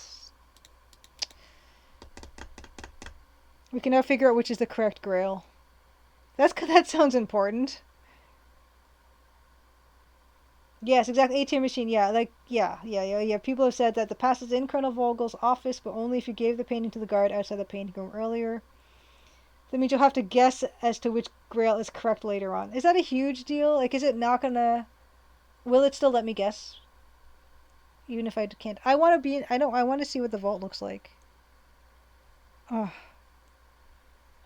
To find the correct grail, refer to the notes you hopefully made when you read the inscriptions in the Venice catacombs. Right. I think I have a save game of that. There should be a choice of 2 later on. You want to pick the wrong... Yeah, I want to pick the wrong grail once. Yeah, you had 2 options you should have found out about earlier in Venice. Ugh. Yeah, I did go to that little cave place, and I actually think I saved that. Saved that room. So this is can't open vault. Yeah, that's kind of a... It's one of those things where... It is bad game logic because there's no way of knowing that giving the painting to the guard is going to result in the pass being here. Those 2 things aren't logically connected. But yeah, let me double check. I think I have that one somewhere. I think I try to remember not to save even if we have. I still have saves in the catacombs, so I could make my way. Oh yeah, here it is. Yeah, so I've got this room. Right, so I've got this inscription part, so at the very least I have this. This tells you which... Okay, the vault room tells you which of the 2 is correct. More critically, you can get the travel pass signed by Adolf Hitler later on, which allows you to bypass a huge chunk of dialogue puzzles. Oh gee. Oh gee.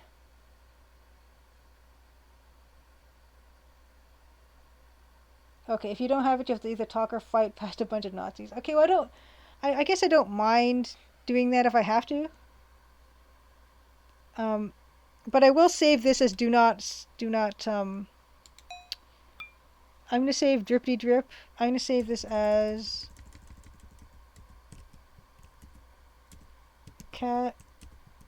Catacomb Grail hints don't erase. Yeah, I mean, if we can still kind of muddle through this game without getting those things, then I'm kind of okay with it. Oh man. Replayability. Yeah, exactly. Mouse and miss. Okay. Taking the names I had an example. The Grail diary page. Okay, we don't want to know about that. We don't need to read that part. Okay, before leaving the vault room. Okay, we can't. Okay. We can't do any of that. Walk to the doorway and continue right through the art gallery to return to the maze. Yeah, so like, yeah, we can't actually, this, we can't read that, unfortunately. Man. Can't get into that vault.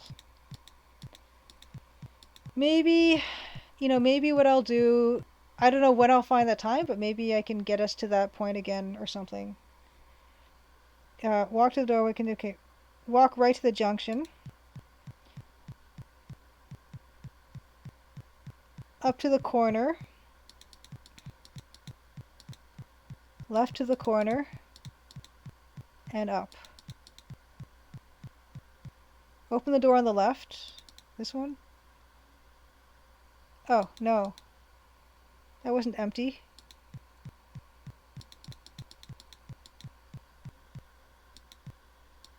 This one? It's not an empty room. Oh, man.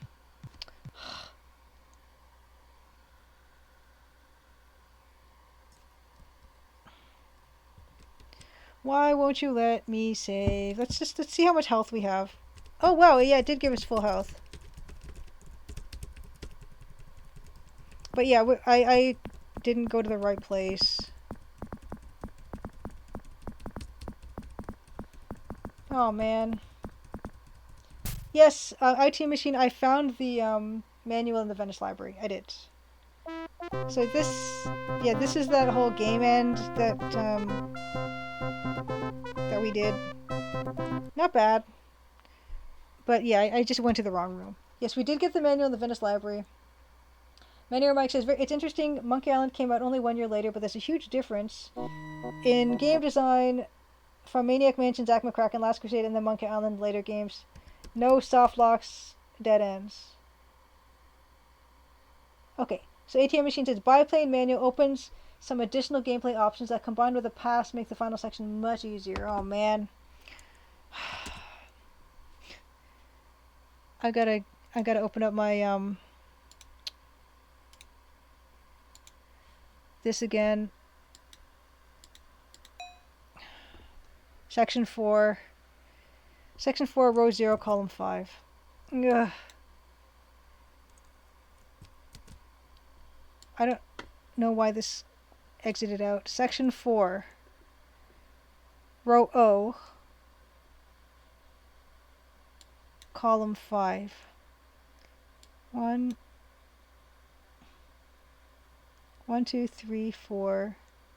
1, 2, 3, 4, 5.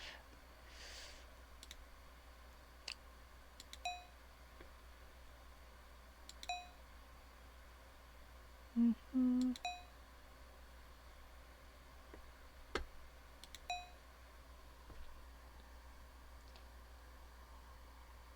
Oh, if I have Mein Kampf from the library, you can just give it to this guy. You can't talk past. Yeah, I have Mein Kampf from the library. ATM Machine. Oh, okay. Okay, gotta give this guy Hitler's book. Okay. Oh yeah, Kurosawa. So I had an EGA version of this game that didn't work, and so someone sent me one that does, but I still need to do the copy protection, which is totally fine. Totally fine. I don't mind. I was that set on playing this in EGA.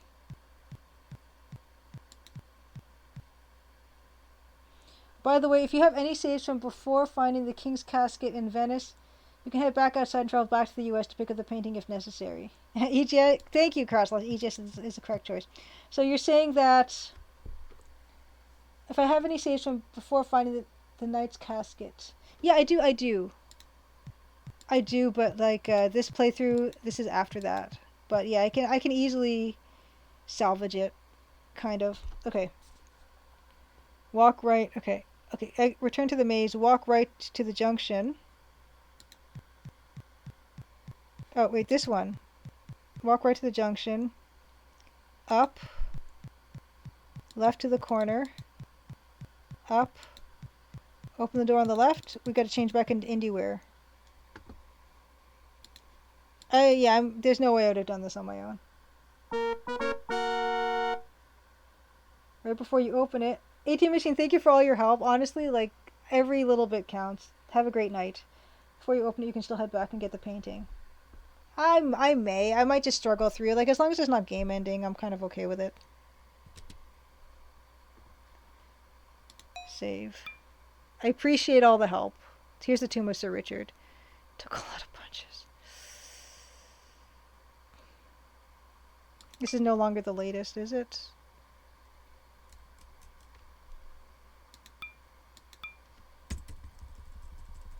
Yes, thank you. Appreciate all the help. I need all the help I can get, honestly, with this section.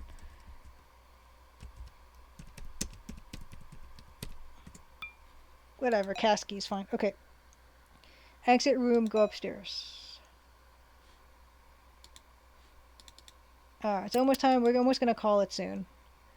11:30 we will. Go upstairs. Oh, go downstairs. Sorry, this is first floor. Walk right.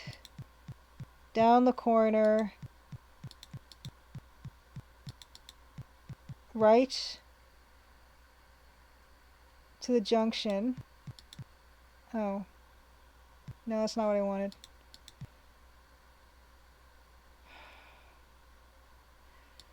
Ugh.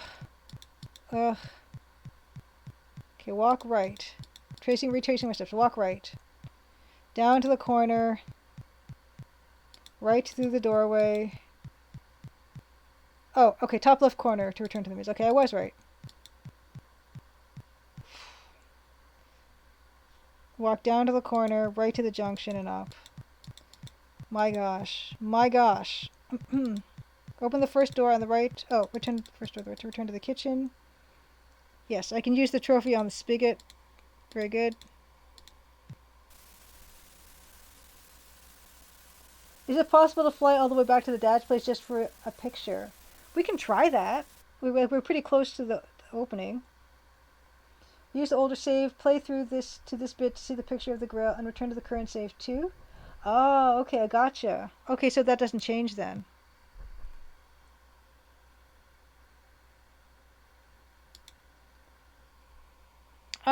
Yeah, honestly, I wouldn't mind that, going back to get the picture. That's very, very possible. In fact, hold on. This is the entrance to the start. Okay, so should be set since there's hints in the catacombs in the castle. Yeah, now we have, we don't have the roast pig now, but we do, yeah, like remember when Larry carried around a trash can of soda in his pocket. I don't think I've ever even played any of the Larry games all the way through. Okay, so that's actually interesting. So what I might do is I'll save it here. So this is entranceway of castle. So let's just take a look. Can we travel actually? If we just leave and come, can we come back? And then after that we'll find out. But we're like can we take this back? We can't, can we? Like, can we? How do we travel from here? We can't use this car.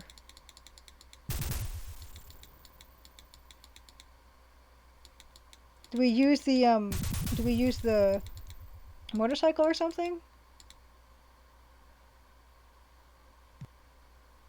Okay. Yeah, exactly. Motorcycle is sidecar.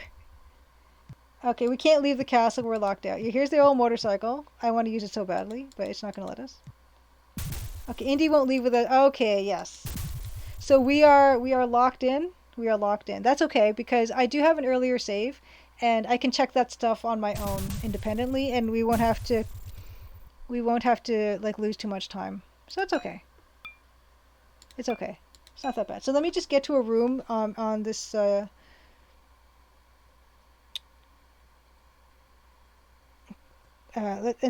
we're gonna leave off.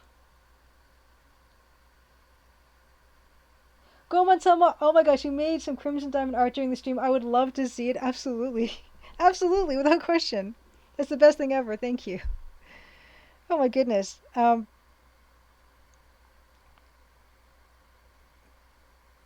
was I? Where was I? Okay, wait, to go through. I was going to the return of the maze. Open the door on the first day. Use the door. Exit location. Go down to the junction. Left.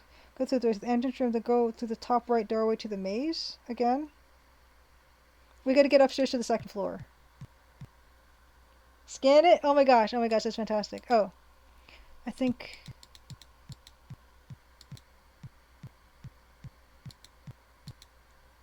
I just have to get back upstairs. And when I get back upstairs, I will probably call it. But I'm pretty sure I can get upstairs on my own now. Because it's this way, right? Yeah. Go upstairs to the second floor. Now we got to use the gray. Okay, so yeah, we'll save it here in this room after we've put on the gray uniform. That's all. Goman-sama, I love your art. Use gray uniform. Okay. So we will save it here. We were gonna look for someone to raid. Anyone have any ideas for raiding?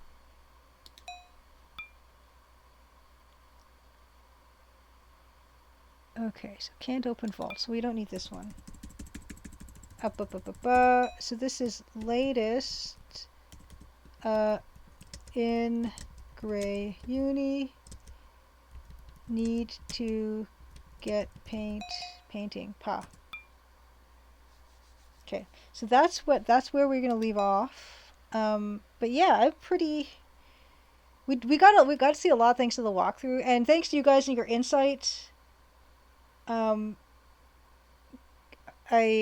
would not have even figured out anything about the past or anything like that, or like how to work around that or anything. So thank you so much. Ooh, okay. Mouse says, yeah, raid a Maple Mystery. They might be playing the Crimson Diamond. That does happen from time to time. Yeah, Mouse says Paradigm by Marzeliax is playing Paradigm, a Monkey Island Special Edition by the Slyest Fox Streams. Crossless, thank you for all your help with the playthrough. It helps it move a lot more smoothly. I can't imagine playing this with no help. It takes a village. Anyway, have a great night. Oh my goodness. Let me get to this view. Thank you. Next week, I don't know what's happening next week yet. Dan's been busy, of course. We'll see what happens. There will be something. It might be more bucket. It might be more indie. Something will. Have a great night. Happy Crimson Tuesday. And yeah, if you're around tomorrow afternoon, 1 p.m. Eastern, of course, Grindislav is on. Grindislav is going to be streaming game dev as well. So let's just do that shout out. 1 p.m. Eastern for that. And yeah, I'm gonna just find someone to raid. So let me just do that real quick. We'll draw a picture of Dan. Oh, yay! Okay, Goman-sama's art. Everyone, check this out. I am checking it out. I'm gonna open in window. Oh my god! Yay! Oh my gosh! Thank you. So Goman-sama, is it okay if I tweet that? Oh, that's great! I love how you kept the colors EGA, and I love how you got her sitting in the chair. Oh man, awesome! Thank you. I love art like that. That's great. Thank you for making my night. No, like I think that's only natural to have to stray a bit from the EGA palette if you're not doing this like straight on pixel art. That's awesome. Thank you. I'll tag you when I do that. But first we gotta find someone to raid. And yeah, let me take a look at the suggestions here.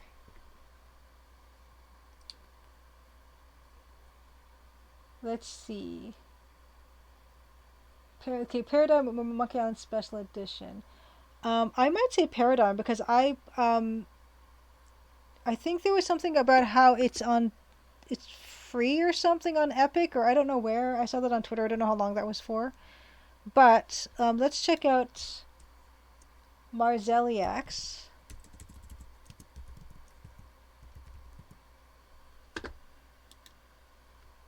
Playing Paradigm because I'm a huge fan. Yeah, yeah. Paradigm was free on Epic recently on the Epic Store, Game Store. I'm not sure if it is right now, but it was made by Jacob Generica. It was his first game that he ever made. It's amazing. I really, really, really like it. It's a very traditional type of point and click adventure game.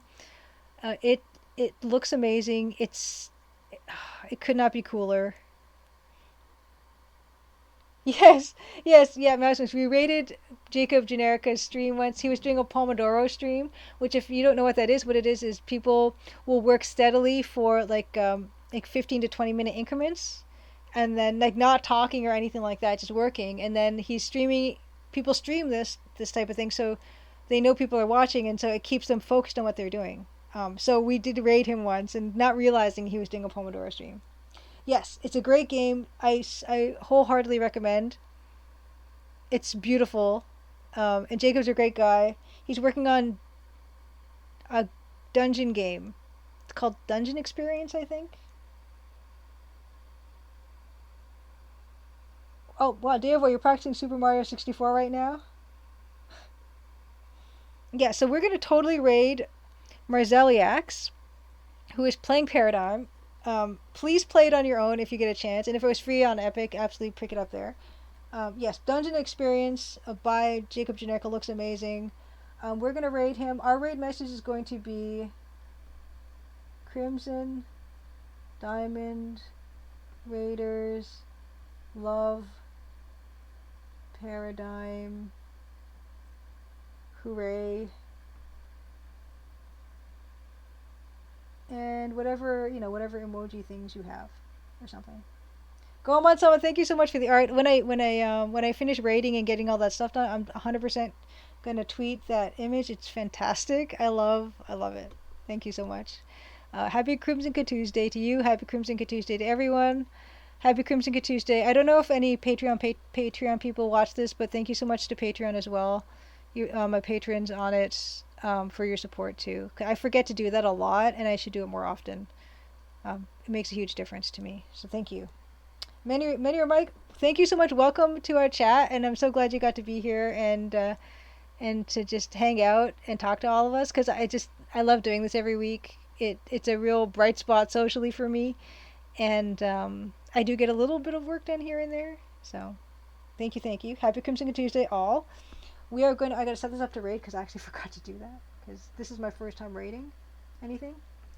Raid Mar Zeliax. Marzeliax. Great. Hopefully that's going to set up. Perfect. I will see you over there.